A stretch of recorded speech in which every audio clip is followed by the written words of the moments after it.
ਵਾਹਿਗੁਰੂ ਜੀ ਕਾ ਖਾਲਸਾ ਵਾਹਿਗੁਰੂ ਜੀ ਕੀ ਫਤਿਹ।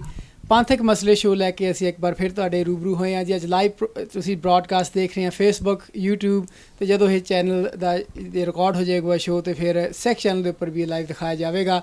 ਸੋ ਅੱਜ ਸਾਨੂੰ ਬਹੁਤ ਖੁਸ਼ੀ ਹੈ ਜੀ, ਸਾਡੇ ਨਾਲ ਇੱਕ ਹਰ ਹਫ਼ਤੇ ਤਰ੍ਹਾਂ ਜਿੱਥੇ ਭਾਈ ਪ੍ਰਦੀਪ ਸਿੰਘ ਜੀ ਸਾਡੇ ਨਾਲ ਮੌਜੂਦ ਨੇ, ਉਹਦੇ ਨਾਲ ਵਿਸ਼ੇਸ਼ ਸਾਡੇ ਕੋਲ ਸਪੈਸ਼ਲ ਗੈਸਟ ਆਏ ਆ ਜਿਹੜੇ ਗਿਆਨੀ ਜੰਗਬੀਰ ਸਿੰਘ ਜੀ, ਜਿਹੜੇ ਕਿ ਹੈੱਡ ਪ੍ਰਚਾਰਕ ਨੇ ਹਜ਼ੂਰ ਸਾਹਿਬ ਤਖਤ ਸ੍ਰੀ ਹਜ਼ੂਰ ਸੱਚਖੰਡ ਸ੍ਰੀ ਹਜ਼ੂਰ ਸਾਹਿਬ ਨੰਦੇੜ ਵਿਖੇ, ਅਤੇ ਉਹ ਟੋਰਾਂਟੋ ਦੀ ਫੇਰੀ 'ਤੇ ਆਏ ਹੋਏ ਆ। ਅਤੇ ਅਸੀਂ ਉਹਨਾਂ ਦਾ ਸਭ ਤੋਂ ਪਹਿਲਾਂ ਸਵਾਗਤ ਕਰਦੇ ਹਾਂ ਅਤੇ ਨਾਲ ਉਹਨਾਂ ਨਾਲ ਕੁਛ ਗੱਲਬਾਤ ਅੱਜ ਦੇ ਪ੍ਰੋਗਰਾਮ 'ਚ ਕਰਾਂਗੇ। ਪਹਿਲਾਂ ਤਾਂ ਗਿਆਨੀ ਜੀ ਬਹੁਤ ਬਹੁਤ ਸਵਾਗਤ ਜੀ। ਵਾਹਿਗੁਰੂ ਜੀ ਕਾ ਖਾਲਸਾ ਵਾਹਿਗੁਰੂ ਜੀ ਕੀ ਫਤਿਹ। ਬਹੁਤ ਬਹੁਤ ਜੀ ਆਇਆਂ ਨੂੰ ਜੀ ਟੋਰਾਂਟੋ ਦੀ ਧਰਤੀ 'ਤੇ। ਅਤੇ ਨਾਲ ਹਰ ਵੀਕ ਦੀ ਤਰ੍ਹਾਂ ਭਾਈ ਪ੍ਰਦੀਪ ਸਿੰਘ ਜੀ, ਜਿਹੜੇ ਕਿ ਇਤਿਹਾਸ ਦੇ ਵਿੱਚ ਬਹੁਤ ਇਹਨਾਂ ਦੀ ਪਕੜ ਤਗੜੀ ਆ, ਅਤੇ ਹਰ ਹਫ਼ਤੇ ਤਰ੍ਹਾਂ ਸਾਨੂੰ ਹਰ ਹਫ਼ਤੇ ਇਹ ਇਤਿਹਾਸ ਬਾਰੇ ਹੋਰ ਜਾਣਕਾਰੀ ਦਿੰਦੇ ਆ ਅਤੇ ਹੋਰ ਜਿਹੜੀ ਸਿੱਖ ਗਤੀਵਿਧੀਆਂ ਉਹਨਾਂ ਬਾਰੇ ਵੀ ਸਾਨੂੰ ਇਹ ਜਾਣੂ ਕਰਾਉਂਦੇ ਆ।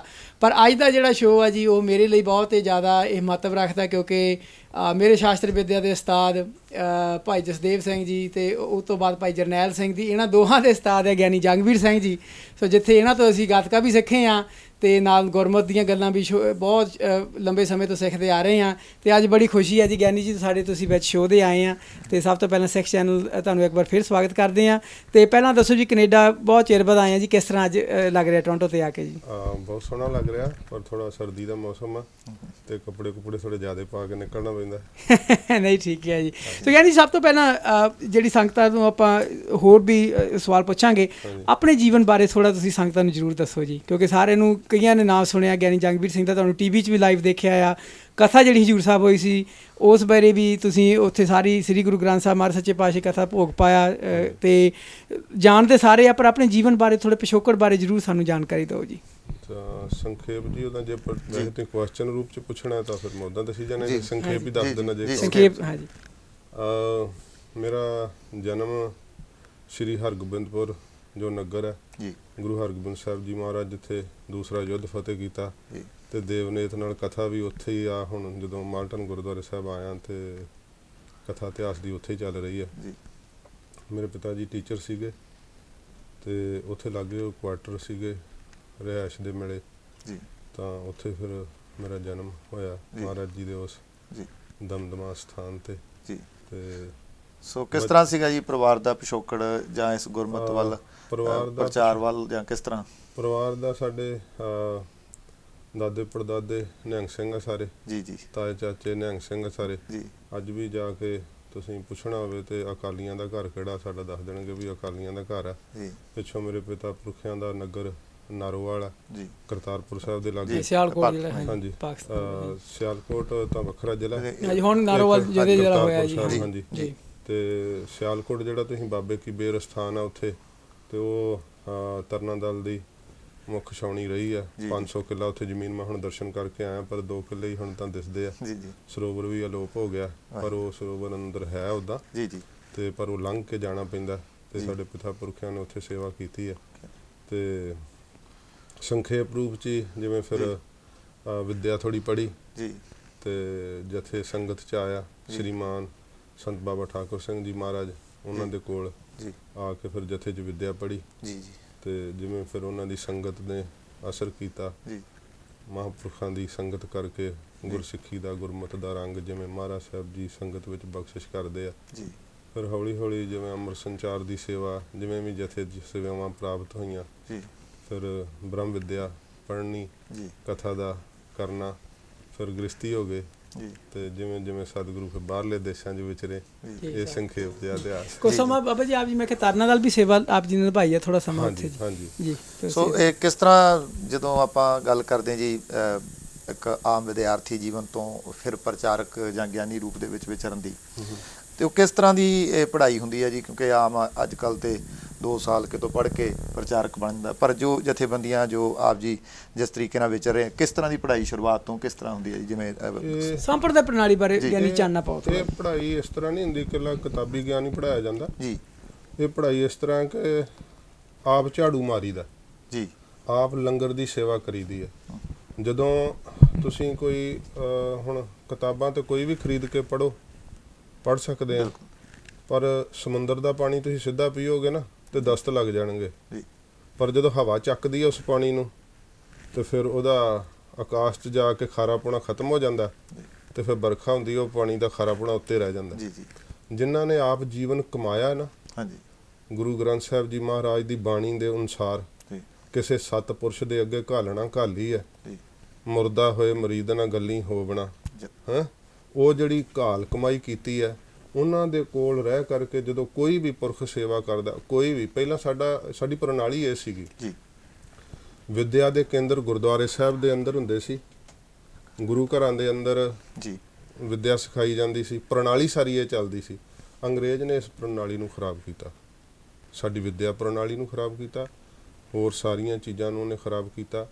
ਇਹ ਗੁਰਦੁਆਰੇ ਸਾਹਿਬ 'ਚ ਰਹਿ ਕੇ ਜਦੋਂ ਤੁਸੀਂ ਆਪ ਖੁਦ ਘਾਲਣਾ ਘਾਲਦੇ ਆ, ਸ਼੍ਰੀ ਗੁਰੂ ਗ੍ਰੰਥ ਸਾਹਿਬ ਜੀ ਦੀ ਬਾਣੀ ਦੀ ਕਥਾ ਸੁਣਦੇ ਆ, ਇਤਿਹਾਸ ਦੀ ਕਥਾ ਸੁਣਦੇ ਆ, ਫਿਰ ਹੋਰ ਗ੍ਰੰਥਾਂ ਦਾ ਅਧਿਐਨ ਹੁੰਦਾ ਤੇ ਨਾਲ ਨਾਲ ਕਮਾਈ ਹੁੰਦੀ ਹੈ, ਨਾਲ ਨਾਲ ਨਿਮਰਤਾ ਆਉਂਦੀ ਹੈ, ਜਿਵੇਂ ਪਿਆਰ ਆਉਂਦਾ ਅੰਦਰ, ਗੁਰਸਿੱਖਾਂ ਵੱਡਿਆਂ ਦੀ ਸੇਵਾ ਦਾ ਚਾਅ ਆਉਂਦਾ, ਜੂਠੇ ਬਰਤਨ ਮਾਂਜੀਦੇ ਆ, ਭਾਂਡੇ ਆਪ ਮਾਂਜੇ, ਫਿਰ ਲੰਗਰ ਬਣਾਇਆ, ਪ੍ਰਸ਼ਾਦੇ ਬਣਾਏ, ਉਹ ਸਾਰਾ ਤੁਸੀਂ ਨਾਲ ਸੇਵਾ ਕਰਦੇ, ਨਾਲ ਪੜ੍ਹਾਈ ਕਰਦੇ ਆ, ਆਪਣੇ ਆਪ ਹੀ ਜੀਵਨ ਘੜਿਆ ਜਾਂਦਾ ਜੀ।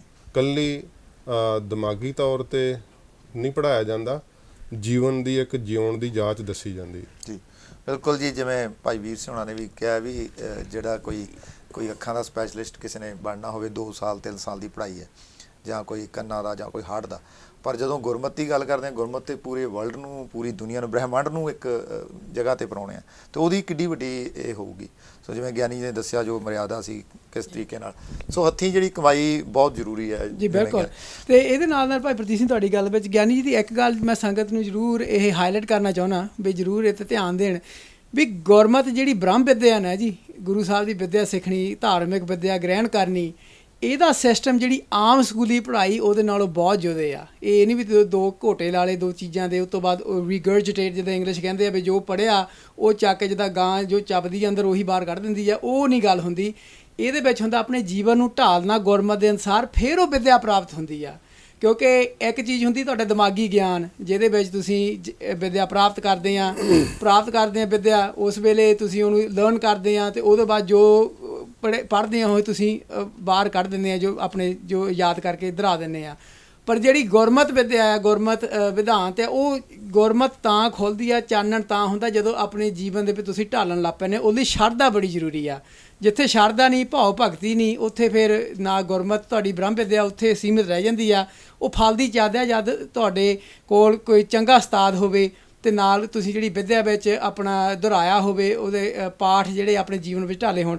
ਗਿਆਨੀ ਜੀ ਇੱਕ ਬਹੁਤ ਵੱਡੀ ਗੱਲ ਹੈ ਜੀ, ਜਦੋਂ ਮੈਂ ਸਮਝਦਾ ਤੁਸੀਂ ਆਪਾਂ ਅੱਗੇ ਵੀ ਵਿਚਾਰ ਕੀਤੇ ਸੀ ਬੜਾ ਪਹਿਲਾਂ, ਬਈ ਇੱਕ ਉਸ ਵੇਲੇ ਮਹਾਂਪੁਰਖਾਂ ਕੋਲ ਰਹਿ ਕੇ ਜਿਹੜੀ ਸੇਵਾ ਹੁੰਦੀ ਹੈ ਜੀ, ਉਸ ਵੇਲੇ ਜੋ ਗ੍ਰਹਿਣ ਕਰਨੀ, ਉਹਨਾਂ ਦੇ ਵਚਨ ਕਮਾਣੇ, ਉਹ ਵੀ ਆਪਣੇ ਆਪ ਦੇ ਵਿੱਚ ਇੱਕ ਬਹੁਤ ਹੀ ਵੱਡੀ ਸ਼ਕਤੀ ਹੁੰਦੀ ਹੈ ਜੀ। ਆਪਣੇ ਉਸ ਗਿਆਨੀ ਜੀ ਜੀਵਨ ਕਾਲ ਬਾਰੇ, ਆਪਣੇ ਵਿਦਿਆਰਥੀ ਕਾਲ ਬਾਰੇ ਤੁਸੀਂ ਸਾਨੂੰ ਦੱਸੋ। ਜਦੋਂ ਤੁਸੀਂ ਗਿਆਨੀ ਠਾਕੁਰ ਸਿੰਘ ਜੀ ਮਹਾਂਪੁਰਸ਼ਾਂ ਪਾਸ ਰਹੇ ਆ, ਅਤੇ ਉਸ ਵੇਲੇ ਕਿਸ ਤਰ੍ਹਾਂ ਵਿਦਿਆ ਪੜ੍ਹਾਈ ਜਾਂਦੀ ਸੀ ਜਥੇਬੰਦੀ ਵਿੱਚ ਟਕਸਾਲ ਵਿੱਚ ਉਸ ਵੇਲੇ? ਸ਼੍ਰੀਮਾਨ ਸੰਤ ਬਾਬਾ ਠਾਕੁਰ ਸਿੰਘ ਜੀ ਮਹਾਰਾਜ, ਸਮਾਂ ਸੀ ਜਦੋਂ ਬਾਬਾ ਜੀ ਬਾਹਰ ਘੱਟ ਵਿਚਰਦੇ ਸੀਗੇ, ਤਾਂ ਸਵੇਰੇ ਸ਼ਾਮ ਜਥੇ 'ਚ ਹੀ ਰਹਿੰਦੇ ਸੀ, ਤਾਂ ਥੋੜ੍ਹੇ ਨੇੜੇ ਕੋਈ ਪ੍ਰੋਗਰਾਮ ਉਹ ਨਿਭਾ ਆਉਂਦੇ ਸੀ। ਅਤੇ ਜਥੇ ਦੀ ਜਿਹੜੀ ਪ੍ਰਕਿਰਿਆ, ਉਹ ਵਿਦਿਆਰਥੀਆਂ ਨੂੰ ਅੰਮ੍ਰਿਤ ਵੇਲੇ 2 ਵਜੇ ਉਠਾ ਦਿੱਤਾ ਜਾਂਦਾ, ਅਤੇ ਉਹ ਆਪਦਾ ਇਸ਼ਨਾਨ ਪਾਣੀ ਕਰਕੇ, ਅਤੇ ਜਿਹਦੀ ਕਿਉਂਕਿ ਡਿਫਰੈਂਟ ਡਿਊਟੀਆਂ ਵੀ ਵੱਖਰੀਆਂ ਹੁੰਦੀਆਂ, ਤਾਂ ਕਲਾਸ ਦਾ ਜਿਹੜਾ ਨਿਤਨੇਮ ਤੋਂ ਬਾਅਦ ਕਲਾਸ ਲੱਗ ਜਾਣੀ ਹੁੰਦੀ ਹੈ, ਅਤੇ ਉੱਥੇ ਫਿਰ ਪੜ੍ਹਾਈ ਹੁੰਦੀ ਹੈ। ਜੋ ਸੰਥਿਆ ਕੀਤੀ ਹੈ ਉਹ ਆਪੋ ਆਪਣੀ ਪਕਾਉਣੀ ਹੈ, ਅਤੇ ਕਿਉਂਕਿ ਬੱਚੇ ਕਈ ਵਾਰੀ ਪਕਾਉਂਦੇ ਨਹੀਂ, ਪੜ੍ਹ ਲੈਂਦੇ ਆ, ਅਤੇ ਫਿਰ ਪਕਾਈ ਵੀ ਬਕਾਇਦਾ ਜਾਂਦੀ ਹੈ ਵੀ ਹੁਣ ਆਪਣੀ ਸੰਥਿਆ ਬਹਿ ਕੇ ਪਕਾ ਲਓ। ਇਹ ਮੈਂ ਕਿਹਾ 25 ਵਾਰ ਗਿਆਨੀ ਜੀ ਅੱਗੇ ਹੁੰਦੀ ਸੀ ਮਰਿਆਦਾ? ਹਾਂਜੀ ਬਿਲਕੁਲ ਜੀ। ਅਤੇ ਫਿਰ ਸੰਥਿਆ ਜਿਹੜੀ ਆ ਸਵੇਰ ਦੀ ਕਲਾਸ 'ਚ ਉਹਨਾਂ ਨੇ ਕਰਾ ਦੇਣੀ ਹੈ, ਅਤੇ ਫਿਰ ਆਸਾ ਦੀ ਵਾਰ ਦਾ ਕੀਰਤਨ ਹੋ ਰਿਹਾ ਹੁੰਦਾ, ਅਤੇ ਉਦੋਂ ਸਾਰੇ ਵਿਦਿਆਰਥੀਆਂ ਨੇ ਜਿਹੜੇ ਡਿਊਟੀ ਆ ਉਹਦੇ ਡਿਊਟੀ 'ਤੇ ਜਾਣਾ ਹੀ ਹੈ। ਬਾਕੀ ਜਿਹੜੀ ਕੋਈ ਡਿਊਟੀ ਨਹੀਂ ਹੈ ਉਸ ਸਮੇਂ, ਅਤੇ ਉਹ ਫਿਰ ਸਾਰੇ ਅੰਦਰ ਆਸਾ ਦੀ ਵਾਰ ਦਾ ਕੀਰਤਨ ਸੁਣਨਗੇ। ਅਤੇ ਜ਼ਰੂਰੀ ਹੈ ਸਭ ਨੂੰ ਗੁਰਬਾਣੀ ਦੀ ਕਥਾ ਸੁਣਨੀ। ਜੇ ਕੋਈ ਕਥਾ ਸੁਣਦਿਆਂ ਮੈਂ ਆਪਣੇ ਜੀਵਨ 'ਚ ਵੇਖਿਆ, ਬਾਬਾ ਜੀ ਜਦੋਂ ਬਾਬਾ ਜੀ ਦੇ ਨਾਲ, ਕਿਉਂਕਿ ਫਿਰ ਸਾਡੀ ਸੇਵਾ ਨਾਲ ਹੁੰਦੀ ਸੀ, ਅਤੇ ਬਾਬਾ ਜੀ ਦੇ ਨਾਲ ਜਦੋਂ ਬਾਹਰ ਵਿਚਰਨਾ, ਬਾਬਾ ਜੀ ਕਈ ਵਾਰੀ ਫਿਰ ਚੈੱਕ ਕਰਦੇ ਸੀ ਆਪ ਮਹਾਂਪੁਰਖ, ਅਤੇ ਜੇ ਕੋਈ ਬਾਹਰ ਪਾਇਆ ਜਾਂਦਾ ਸੀ ਤਾਂ ਉਹਨੂੰ ਬਾਬਾ ਜੀ ਫਿਰ ਕਹਿੰਦੇ ਵੀ ਤੂੰ ਭਾਈ, ਜਾਂ ਤਾਂ ਉਹਨੂੰ ਕਾਰਨ ਠੋਸ ਦੱਸਣਾ ਪਊਗਾ ਵੀ ਮੈਂ ਕਿਉਂ ਬਾਹਰ ਹਾਂ, ਕਥਾ ਕਿਉਂ ਨਹੀਂ ਸੁਣ ਰਿਹਾ, ਅਤੇ ਜੇ ਕਾਰਨ ਨਹੀਂ ਠੋਸ ਹੈਗਾ ਤਾਂ ਉਹਨੂੰ ਫਿਰ ਕਹਿਣਾ ਵੀ ਨਹੀਂ ਤੂੰ ਜਥੇ 'ਚ ਨਾ ਰਹਿ, ਜੇ ਤੇਰਾ ਗੁਰਮਤਿ ਵੱਲ ਨੂੰ ਕਥਾ ਸੁਣਨ ਨੂੰ ਨਹੀਂ ਮਨ ਲੱਗਦਾ ਤਾਂ ਫਿਰ ਤੂੰ ਚਲੇ ਜਾ। ਜਿਹਨੂੰ ਜਥੇ 'ਚੋਂ ਤੋਰ ਦਿੰਦੇ ਸੀ ਨਾ, ਉਹ ਤਾਂ ਜਾਣੋ ਵੀ ਫਿਰ ਮਤਲਬ ਵੀ ਬਹੁਤ ਜ਼ਿਆਦਾ ਉਹਦਾ ਨੁਕਸਾਨ ਸੀਗਾ। ਅਤੇ ਜਿਹਨੂੰ ਥੋੜ੍ਹਾ ਜਿਹਾ ਝਿੜਕ ਕੇ ਮਾਰ ਕੇ ਰੱਖ ਲੈਣ, ਉਹਦੇ 'ਤੇ ਕਿਰਪਾ ਕਰ ਦਿੰਦੇ। ਅਤੇ ਇਵੇਂ ਫਿਰ ਸਾਰੀ ਦੁਪਹਿਰ ਦੀ ਪ੍ਰਕਿਰਿਆ ਅਤੇ ਸਾਰਾ ਡਿਊਟੀਆਂ, ਦੁਪਹਿਰ ਦੀ ਕਲਾਸ ਲੱਗਣੀ, ਫਿਰ ਸ਼ਾਮ ਦਾ ਜੋ ਗੁਰੂ ਘਰ ਦਾ ਨਿਤਨੇਮ, ਕਥਾ ਹੋਣੀ ਇਤਿਹਾਸ ਦੀ, ਉਹ ਵੀ ਜ਼ਰੂਰੀ ਸੁਣਨੀ, ਇਤਿਹਾਸ ਦੀ ਕਥਾ ਵੀ ਜ਼ਰੂਰੀ ਸੁਣਨੀ। ਫਿਰ ਸੋਦਰ ਦੀ ਚੌਂਕੀ, ਰਾਤ ਸਾਰਾ ਮਹਾਰਾਜ ਦੇ ਦਰਬਾਰ ਦੀ ਸਮਾਪਤੀ ਹੋਣੀ, ਫਿਰ ਲੰਗਰ ਵਿੱਚ ਸੇਵਾ, ਜਿੱਥੇ ਜਿੱਥੇ ਜਿਹਦੀ 2 ਘੰਟੇ ਡਿਊਟੀ ਕਰਨੀ ਅਤੇ ਆਪਣੀ ਵਿੱਦਿਆ ਪੜ੍ਹਨੀ। ਅਤੇ ਵਿੱਦਿਆ ਦੇ ਦੌਰਾਨ ਨਿਤਨੇਮ, 5 ਬਾਣੀਆਂ, ਸ਼ਾਮ ਨੂੰ ਰਹਿਰਾਸ ਅਤੇ ਰਾਤ ਨੂੰ ਕੀਰਤਨ ਸੋਹਿਲਾ ਸਾਹਿਬ, ਇਹ ਜ਼ਰੂਰੀ ਹੈ। ਬਾਕੀ ਹੋਰ ਵੱਧ ਬਾਣੀਆਂ ਪੜ੍ਹਨ ਦੀ ਥਾਂ 'ਤੇ ਵਿਦਿਆਰਥੀ ਨੂੰ ਦੱਸਣਾ ਤੂੰ ਆਪਦੀ ਸੰਥਿਆ ਪਕਾ। ਅਤੇ ਜਦੋਂ ਸੰਥਿਆ ਹੋ ਜਾਂਦੀ ਹੈ ਆਦਿ ਸ੍ਰੀ ਗੁਰੂ ਗ੍ਰੰਥ ਸਾਹਿਬ ਜੀ ਮਹਾਰਾਜ ਦੀ, ਸ੍ਰੀ ਦਸਮ ਮਹਾਰਾਜ ਦੀ, ਤੋਂ ਜਿਹੜੇ ਵਿਦਿਆਰਥੀ ਸਰਬਲੋਕ ਗ੍ਰੰਥ ਪੜ੍ਹਨਾ ਚਾਹੁੰਦੇ ਆ, ਤਾਂ ਇਹ ਜਦੋਂ ਸੰਥਿਆ ਹੋ ਜਾਂਦੀ, ਫਿਰ ਵਿਦਿਆਰਥੀ ਦੀ ਰੁਚੀ ਵੇਖਦੇ ਆ ਵੀ ਇਹ ਰਾਗ ਵਿੱਦਿਆ ਵੱਲ ਨੂੰ ਚੱਲੂਗਾ ਕਿ ਜਾਂ ਕਥਾ ਬ੍ਰਹਮ ਵਿੱਦਿਆ ਵੱਲ ਨੂੰ ਹੋਰ ਚੱਲੇਗਾ। ਉਸ ਹਿਸਾਬ ਨਾਲ ਫਿਰ ਵਿੱਦਿਆ ਗੁਰੂ ਜਨ ਜਿਹੜੇ ਉਹ ਪ੍ਰੇਰ ਦਿੰਦੇ ਆ ਕਿ ਤੂੰ ਇਹ ਕਰ। ਤਾਂ ਉਸ ਤਰ੍ਹਾਂ ਫਿਰ ਉਵੇਂ ਪੜ੍ਹਾਈ ਚੱਲ ਪੈਂਦੀ ਆ, ਜਿਵੇਂ ਜਿਵੇਂ ਅੰਦਰੋਂ ਰੁਚੀ ਹੋਵੇ। ਅਤੇ ਬਾਕੀ ਗੁਰੂ ਸਾਹਿਬ ਦੀ ਕਿਰਪਾ, ਜਦੋਂ ਮਹਾਰਾਜ ਗਰੀਬ ਨਵਾਜ਼ ਤਰਸ ਕਰਦੇ ਆ। ਇਹ ਸਤਿਗੁਰੂ ਜੀ ਨੇ ਟਕਸਾਲ ਦਾ ਨਾਂ ਹੈ, ਇਹ ਹਜ਼ੂਰ ਨੇ ਨਾਂ ਦਿੱਤਾ। ਟਕਸਾਲ ਦਾ ਅਰਥ ਹੁੰਦਾ ਹੈ ਘੜਨਾ। ਅਤੇ ਜਿਹੜਾ ਤੁਸੀਂ ਵੇਖਦੇ ਆ ਕਨੇਡਾ ਦੀ ਤੁਹਾਡੀ ਮੋਹਰ ਲੱਗੀ ਹੋਵੇ ਉੱਤੇ, ਅਤੇ ਉਹ ਡਾਲਰ ਹੈ। ਅਤੇ ਜੇ ਇੰਡੀਆ ਦੀ ਮੋਹਰ ਲੱਗੀ ਉਹ ਰੁਪਈਆ ਹੈ। ਅਤੇ ਜਿੱਥੇ ਗੁਰੂ ਨਾਨਕ ਸਾਹਿਬ ਦੀ ਮੋਹਰ ਲੱਗ ਗਈ ਹੈ, ਉਹ ਗੁਰੂ ਨਾਨਕ ਸਾਹਿਬ ਦਾ ਸਿੱਖ ਹੈ, ਗੁਰੂ ਕਲਗੀਧਰ ਸਾਹਿਬ ਦਾ ਸਿੰਘ ਹੈ। ਅਤੇ ਜਿਹਨੇ ਮੋਹਰ ਨਹੀਂ ਲਵਾਈ, ਅੰਮ੍ਰਿਤ ਨਹੀਂ ਛਕਿਆ, ਸੰਗਤ ਨਹੀਂ ਕੀਤੀ, ਉਹ ਫਿਰ ਖੋਟੇ ਹੈ। ਮਹਾਰਾਜ ਖੋਟਿਓ ਖਰੇ ਕਰ ਦਿੰਦੇ, ਸਤਿਗੁਰ ਖੋਟਿਓ ਖਰੇ ਕਰੇ। ਬਿਲਕੁਲ ਪੁਰਾਤਨ ਜਿਹੜੀ ਮਰਿਆਦਾ ਦੱਸੀ ਗਿਆਨੀ ਜੀ ਨੇ, ਇਹ ਮਰਿਆਦਾ ਜਿਵੇਂ ਆਪਾਂ ਲੋਕ, ਅਸੀਂ ਗਿਆਨੀ ਜੀ ਅੱਜ ਆਏ ਆ, ਸਾਡਾ ਮੇਨ ਮਕਸਦ ਹੁੰਦਾ ਕਿ ਕਿਸ ਤਰੀਕੇ ਨਾਲ ਉਹ ਜਿਹੜੇ ਵੱਡੇ ਵੱਡੇ ਜਰਨੈਲ ਕੌਮ ਨੂੰ ਮਿਲਣੇ, ਵੱਡੇ ਵੱਡੇ ਗਿਆਨੀ ਮਿਲਣੇ, ਵੱਡੇ ਵੱਡੇ ਵਿਦਵਾਨ ਮਿਲਣੇ, ਅਤੇ ਕਿਸ ਤਰੀਕੇ ਨਾਲ ਉਹ ਘੜੇ ਜਾਂਦੇ ਸੀ, ਕਿਵੇਂ ਉਹ ਸੰਪਰਦਾਵਾਂ, ਕਿਵੇਂ ਜਥੇਬੰਦੀਆਂ। ਜੇ ਆਪਾਂ 18ਵੀਂ ਸਦੀ ਤੋਂ ਗੁਰੂ ਗੋਬਿੰਦ ਸਿੰਘ ਪਾਤਸ਼ਾਹ ਦੇ ਸਮੇਂ ਤੋਂ ਜਾਂ ਗੁਰੂ ਨਾਨਕ ਸਾਹਿਬ ਤੋਂ ਹੀ ਮਰਿਆਦਾ ਸ਼ੁਰੂ ਹੋ ਗਈ, ਫਿਰ ਹੌਲੀ ਹੌਲੀ ਕਿਸ ਤਰੀਕੇ ਦੇ ਨਾਲ ਪੰਥ ਨੇ ਉਹਨੂੰ ਸਰਮੌਰ ਜਥੇਬੰਦੀਆਂ ਨੇ ਉਹਨੂੰ ਸਾਂਭਿਆ, ਅੱਗੇ ਡਿਲੀਵਰ ਕੀਤਾ, ਫਿਰ ਕਿਵੇਂ ਵੱਡੇ ਵੱਡੇ ਜਰਨੈਲ ਪੈਦਾ ਕੀਤੇ। ਸੋ ਇਹਦੇ 'ਚ ਜਿੱਦਾਂ ਗਿਆਨੀ ਜੀ ਨੇ ਦੱਸਿਆ ਕਿ ਕਿਵੇਂ ਸੰਥਿਆ, ਉਸ ਤੋਂ ਬਾਅਦ ਗੱਤਕੇ ਦੀ ਕਲਾਸ, ਕੀਰਤਨ ਦੀ ਕਲਾਸ, ਕਿਵੇਂ ਕਿਸੇ ਦੀ ਰੁਚੀ ਅੱਗੇ ਵੱਧ ਜਾਂਦੀ ਹੈ। ਔਰ ਗਿਆਨੀ ਜੰਗਵੀਰ ਸਿੰਘ ਜੀ ਇਤਿਹਾਸ ਦੀ ਕਥਾ ਕਰਦੇ ਆ। ਇਤਿਹਾਸ ਦੀ ਕਥਾ ਵੀ ਉਸ ਵੇਲੇ ਹੁੰਦੀ ਜਿਵੇਂ ਹੁਣ ਅੱਜ ਕੱਲ੍ਹ ਬਹੁਤ ਸ਼ੰਕੇ ਇਤਿਹਾਸ 'ਤੇ ਜਾਂ ਉਹ, ਪਰ ਇਤਿਹਾਸ ਕਮਾਉਣ ਲਈ ਪਹਿਲਾਂ ਉਸ ਨੂੰ ਆਪਣੇ ਉਸ ਲੈਵਲ 'ਤੇ ਜਾ ਕੇ ਵਿਚਰਨਾ ਪੈਂਦਾ। ਜੇ ਸ਼ਾਸਤਰ ਦੀ ਕੋਈ ਗੱਲ ਸੁਣਾਉਣੀ ਹੈ, ਅਤੇ ਜੇ ਸ਼ਾਸਤਰ ਕਿਸੇ ਨੂੰ ਚਲਾਉਣਾ ਨਾ ਹੋਵੇ, ਉਹ ਗੱਲ ਦੱਸ ਨਹੀਂ ਸਕਦਾ ਉਹਦੇ 'ਚ। ਗਿਆਨੀ ਜੀ ਦੀ ਖਾਸ ਗੱਲ ਹੁੰਦੀ ਹੈ ਕਿ ਜਦੋਂ ਉਹ ਕਥਾ ਕਰਦੇ, ਜਿਹੜੀ ਚੀਜ਼ ਨੂੰ ਦੱਸਦੇ ਆ, ਉਹ ਇਸ ਤਰ੍ਹਾਂ ਲੱਗਦਾ ਜਿਵੇਂ ਇਹਨਾਂ ਨੇ ਆਪ ਉਹ ਸ਼ਾਸਤਰ ਵੇਖਿਆ, ਚਲਾਇਆ, ਹੱਥੀਂ ਕੱਢਿਆ, ਉਹਦੀ ਗੱਲ ਫਿਰ ਹੋਰ ਹੋ ਜਾਂਦੀ ਹੈ। ਪਰ ਉਹ ਜਥੇਬੰਦੀਆਂ 'ਚ ਸਾਰੀ ਕਮਾਈ ਹੁੰਦੀ ਹੈ, ਕਮਾਈ ਦਿੱਤੀ ਜਾਂਦੀ ਹੈ। ਸੋ ਬੜੇ ਵਧੀਆ ਤਰੀਕੇ ਨਾਲ ਗਿਆਨੀ ਜੀ ਨੇ ਦੱਸਿਆ ਮਰਿਆਦਾ ਕਿਸ ਤਰੀਕੇ ਦੀ ਹੈ। ਮਹਾਂਪੁਰਸ਼ ਬਾਬਾ ਠਾਕੁਰ ਸਿੰਘ ਜੀ, ਜਿਨ੍ਹਾਂ ਸਵੈ ਜੀਵਨੀ ਆਪਣੀ ਕੌਮ ਦੇ ਨਾਂ 'ਤੇ ਲਾਈ ਸੀ, ਔਰ ਬੜੀ ਵੱਡੀ ਕਮਾਈ, ਸ਼ਹੀਦ ਸਿੰਘਾਂ ਦੀ ਪਰਿਵਾਰ ਦੀ ਸੇਵਾ ਹੋਰ ਬੜੀ। ਉਹ ਗਿਆਨੀ ਜਦੋਂ ਨਾਮ ਆਉਂਦਾ ਹੈ ਬਾਬਾ ਠਾਕੁਰ ਸਿੰਘ ਜੀ ਜਾਂ ਸੰਤ ਗਿਆਨੀ ਜਰਨੈਲ ਸਿੰਘ ਜੀ, ਤੁਸੀਂ ਟਕਸਾਲ 'ਚ ਰਹਿ ਕੇ ਵਿੱਦਿਆ ਪ੍ਰਾਪਤ ਕੀਤੀ ਹੈ।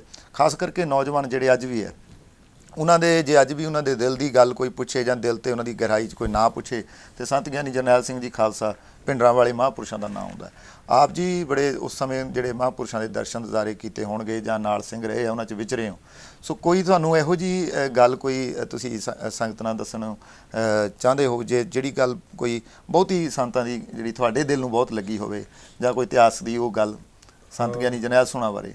ਮੈਂ ਸ਼੍ਰੀਮਾਨ ਸੰਤ ਬਾਬਾ ਜਰਨੈਲ ਸਿੰਘ ਜੀ ਦਾ ਅਗਿਆਤ ਦਰਸ਼ਨ ਕੀਤਾ ਹੋਵੇ ਜੀ ਤਾਂ ਮੈਨੂੰ ਪਤਾ ਨਹੀਂ ਜੀ, ਪਰ ਮੈਂ ਜਦੋਂ ਜਿੱਥੇ ਸੰਗਤ 'ਚ ਆਇਆ ਵਾਂ, ਤਕਰੀਬਨ ਸੰਨ 88 ਦੇ ਕਰੀਬ ਜੀ ਜਾਂ 99 ਹੋਊਗਾ ਮੇਰੇ ਇੱਥੇ, ਜੇ 88 'ਚ ਹੀ ਹੋਊਗਾ, ਤਾਂ ਮੈਂ ਸ਼੍ਰੀਮਾਨ ਸੰਤ ਬਾਬਾ ਠਾਕੁਰ ਸਿੰਘ ਜੀ ਮਹਾਰਾਜ ਦੇ ਕੋਲ ਜਥੇ 'ਚ ਆਇਆ। ਉਹਨਾਂ ਮੈਨੂੰ ਜਥੇ 'ਚ ਰੱਖਿਆ ਅਤੇ ਪੁੱਛਦੇ ਹੁੰਦੇ ਸੀ ਸਾਰੀ ਗੱਲਬਾਤ, ਕਿਉਂਕਿ ਸਮਾਂ ਥੋੜ੍ਹਾ ਜਿਹਾ ਇਸ ਤਰ੍ਹਾਂ ਦਾ ਸੀਗਾ ਉਸ ਸਮੇਂ ਭਿਆਨਕ, ਤਾਂ ਜਥੇ ਦੇ ਸਿੰਘਾਂ ਉੱਤੇ ਬਹੁਤ ਜ਼ਿਆਦਾ ਕਸ ਸੀਗੀ।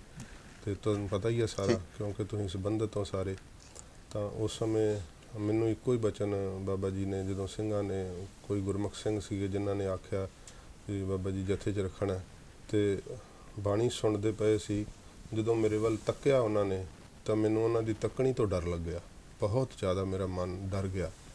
ਤੇ ਫਿਰ ਥੋੜ੍ਹਾ ਹੱਸੇ ਤੇ ਮੈਨੂੰ ਇਉਂ ਲੱਗਾ ਜਿੱਦਾਂ ਮੈਨੂੰ ਉਹਨਾਂ ਨੂੰ ਧਰਵਾਸ ਦੇ ਦਿੱਤੀ ਹੈ, ਆਸ਼ੀਰਵਾਦ ਦਿੱਤੀ ਹੈ। ਫਿਰ ਕਹਿੰਦੇ ਭੁਜੰਗੀਆ ਕਿਤੇ ਬਾਹਰ ਤਾਂ ਨਹੀਂ ਜਾਏਗਾ? ਮੈਂ ਕਿਹਾ ਨਹੀਂ ਜਾਊਂਗਾ ਜੀ, ਤੁਸੀਂ ਕਿਰਪਾ ਕਰੋ।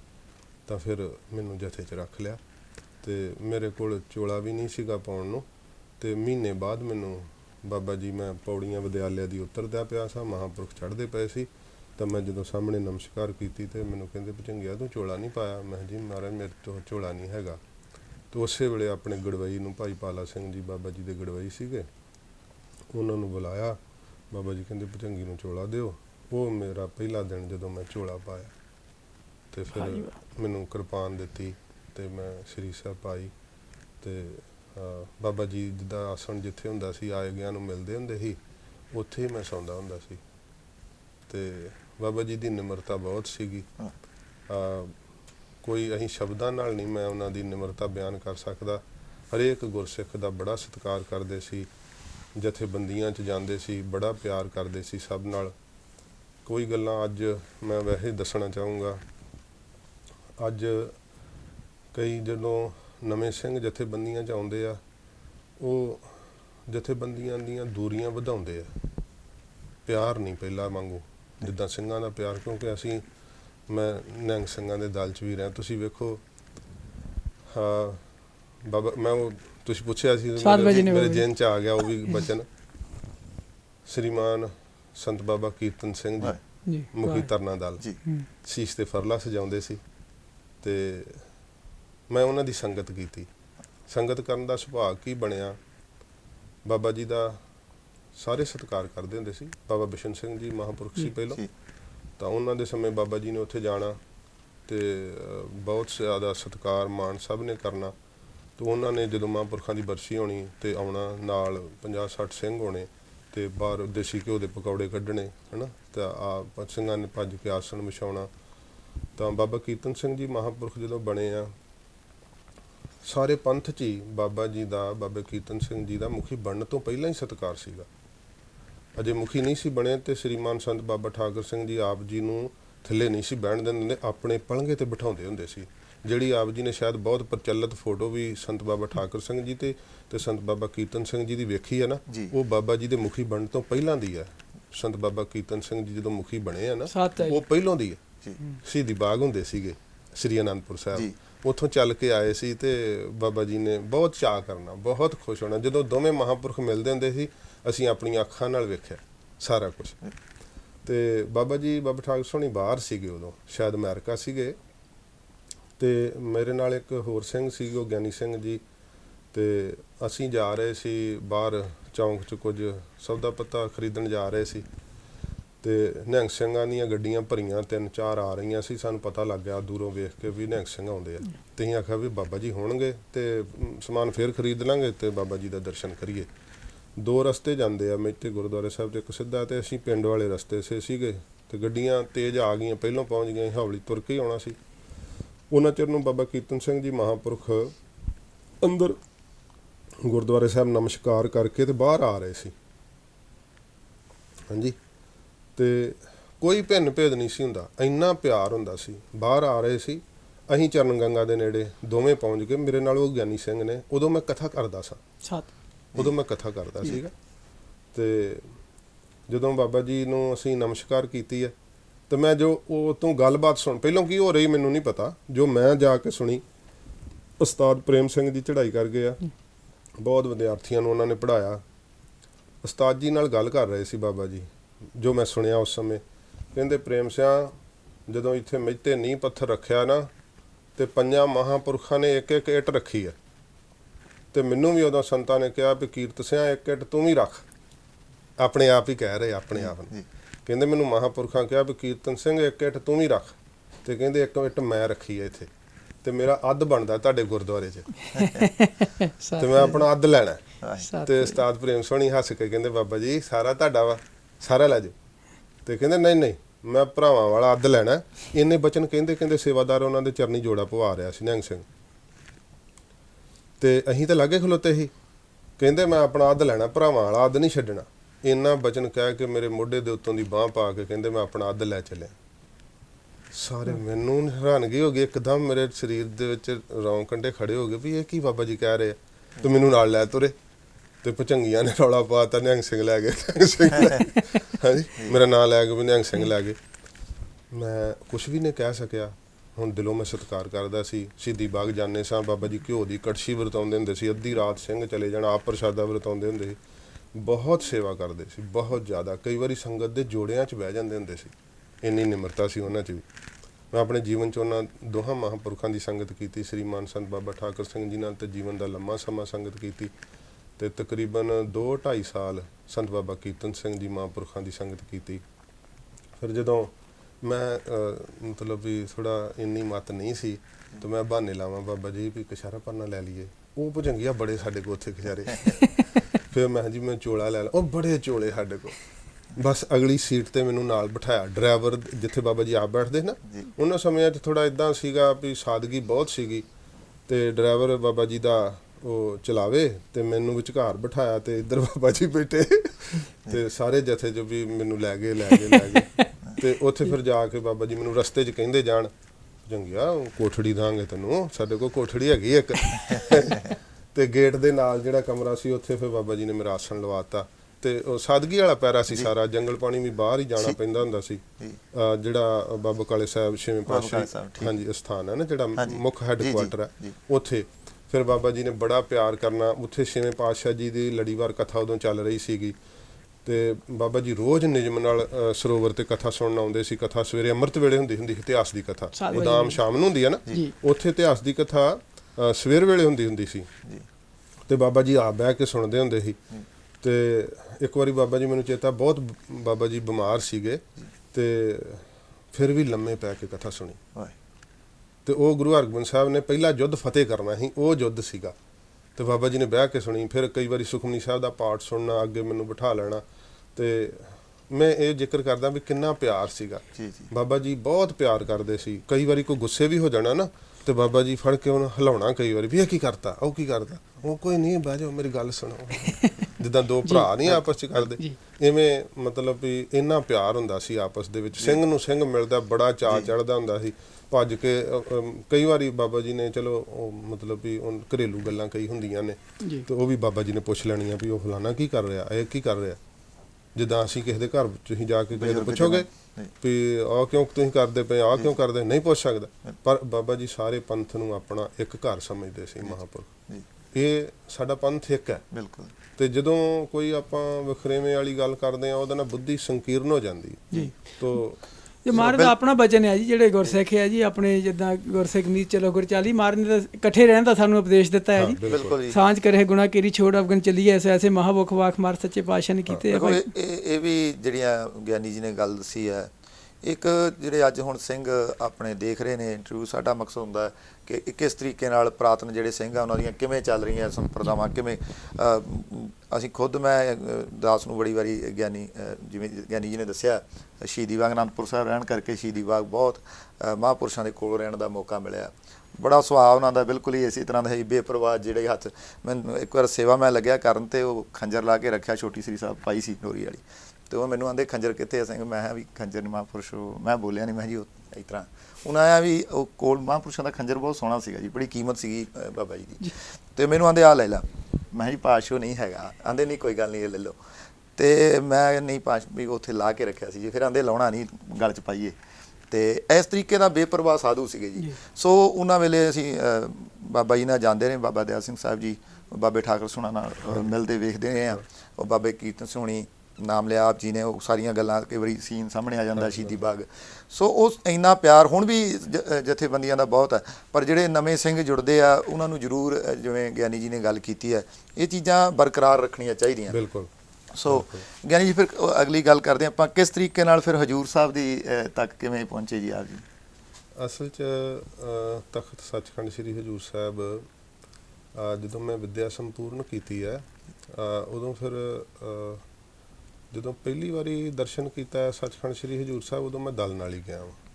ਉਦੋਂ ਮੈਂ ਬਾਣੇ 'ਚ ਹੀ ਸੀਗਾ, ਨਿਹੰਗ ਸਿੰਘ ਬਾਣੇ 'ਚ ਸੀਗਾ। ਤੇ ਉਦੋਂ ਪਹਿਲੀ ਵਾਰੀ ਦਰਸ਼ਨ ਦਲ ਪੰਥ ਨਾਲ ਕੀਤਾ, ਜਿੱਥੇ ਘੋੜਾ ਬੰਨਿਆ ਸੀ, ਉਹ ਮੈਨੂੰ ਸਾਰਾ ਸੀਨ ਯਾਦ ਹੈ ਜੀ ਛਾਉਣੀ ਸਾਹਿਬ, ਨਿਹੰਗ ਸਿੰਘਾਂ ਦੀ ਛਾਉਣੀ ਪਿੱਛੇ ਬੁੱਢੇ ਦਲ ਦੀ। ਜੀ ਤੇ ਉੱਥੇ ਸਾਰਾ ਮੈਨੂੰ ਉਹ ਯਾਦ ਹੈ, ਉਹ ਪੁਰਾਤਨਤਾ, ਉਹ ਸਾਰਾ ਕਿਉਂ ਸਮਾਂ ਉਦੋਂ ਇੰਨੀਆਂ ਦੁਕਾਨਾਂ, ਸ਼ਹਿਰ ਨਹੀਂ ਸੀ ਇੰਨਾ ਮਤਲਬ ਵੀ ਆਬਾਦ ਹੁੰਦਾ, ਤੇ ਗੋਦਾਵਰੀ ਵੀ ਚੱਲਦੀ ਹੁੰਦੀ ਉਦੋਂ। ਹਾਂ ਉਹ ਸਾਰੇ ਮਤਲਬ ਵੀ ਨਾ ਉਹ ਫੀਲਿੰਗ ਹੁਣ ਨਹੀਂ ਇੰਨੀ ਹੈਗੀ, ਕਿਉਂਕਿ ਬੱਸੋਂ ਵੱਧ ਜਾਣੀ, ਗੋਦਾਵਰੀ ਬੰਦ ਹੋ ਜਾਣੀ, ਸਾਰਾ ਕੁਛ ਨਾ। ਤਾਂ ਫਿਰ ਜਦੋਂ ਵਿੱਦਿਆ ਸੰਪੂਰਨ ਹੋਈ ਆ, ਉਦੋਂ ਫਿਰ ਮੈਂ ਜਾ ਕੇ ਸੱਚਖੰਡ ਸ੍ਰੀ ਹਜ਼ੂਰ ਸਾਹਿਬ ਰਿਹਾ ਵਾਂ। ਤਾਂ ਜਿਵੇਂ ਸੁਣਦੇ ਸਾਨੂੰ ਤਾਂ ਪਤਾ ਨਹੀਂ ਸੀ ਉੱਦਾਂ ਕੁਛ, ਪਰ ਜਿੱਦਾਂ ਗਦਾ ਬਰਾਗ ਸਮਝ ਲਓ ਹੈ ਨਾ, ਵੀ ਉੱਥੇ ਹਜ਼ੂਰ ਸਾਹਿਬ ਰਹਿ ਕੇ ਭਜਨ ਕਰਨਾ ਚਾਹੀਦਾ। ਭਜਨ ਤਾਂ ਸਾਡੇ ਕੋਲ ਹੁੰਦਾ ਨਹੀਂ ਸੀ, ਦਾਲ ਪਾਣੀ ਛਕਿਆ।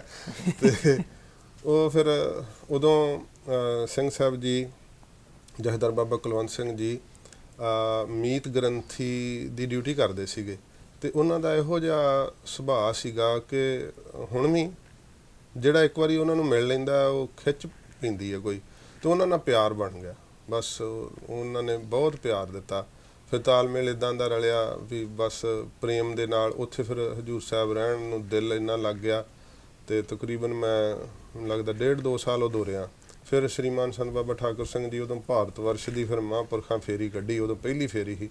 ਬਾਬਾ ਜੀ ਫਿਰ ਸੱਚਖੰਡ ਸ੍ਰੀ ਹਜ਼ੂਰ ਸਾਹਿਬ ਆਏ ਸੀ, ਅਤੇ ਉਹ ਲੰਮੀ ਸਾਰੀ ਵਿਥਿਆ ਫਿਰ ਮੈਂ ਸ਼ਾਰਟ 'ਚ ਹੀ ਦੱਸ ਦਿੰਦਾ। ਬਾਬਾ ਜੀ ਜਦੋਂ ਆਏ ਅਤੇ ਫਿਰ ਮੈਨੂੰ ਨਾਲ ਲੈ ਗਏ ਉਦੋਂ, ਅਤੇ ਫਿਰ ਬਸ ਵੀ ਇੱਕ ਨਾ ਕਥਾ ਦਾ ਫਿਰ ਪ੍ਰਵਾਹ ਹੀ ਟੁੱਟਿਆ। ਫਿਰ ਉਦੋਂ ਮਹਾਰਾਜ ਪਤਾ ਨਹੀਂ ਕੀ ਬਖਸ਼ਿਸ਼ ਕੀਤੀ ਉੱਥੇ ਰਹਿ ਕੇ। ਗੁਰੂ ਕਲਗੀਧਰ ਸਾਹਿਬ ਜੀ ਮਹਾਰਾਜ ਨੇ ਕਿਣਕਾ ਧਰ ਦਿੱਤਾ।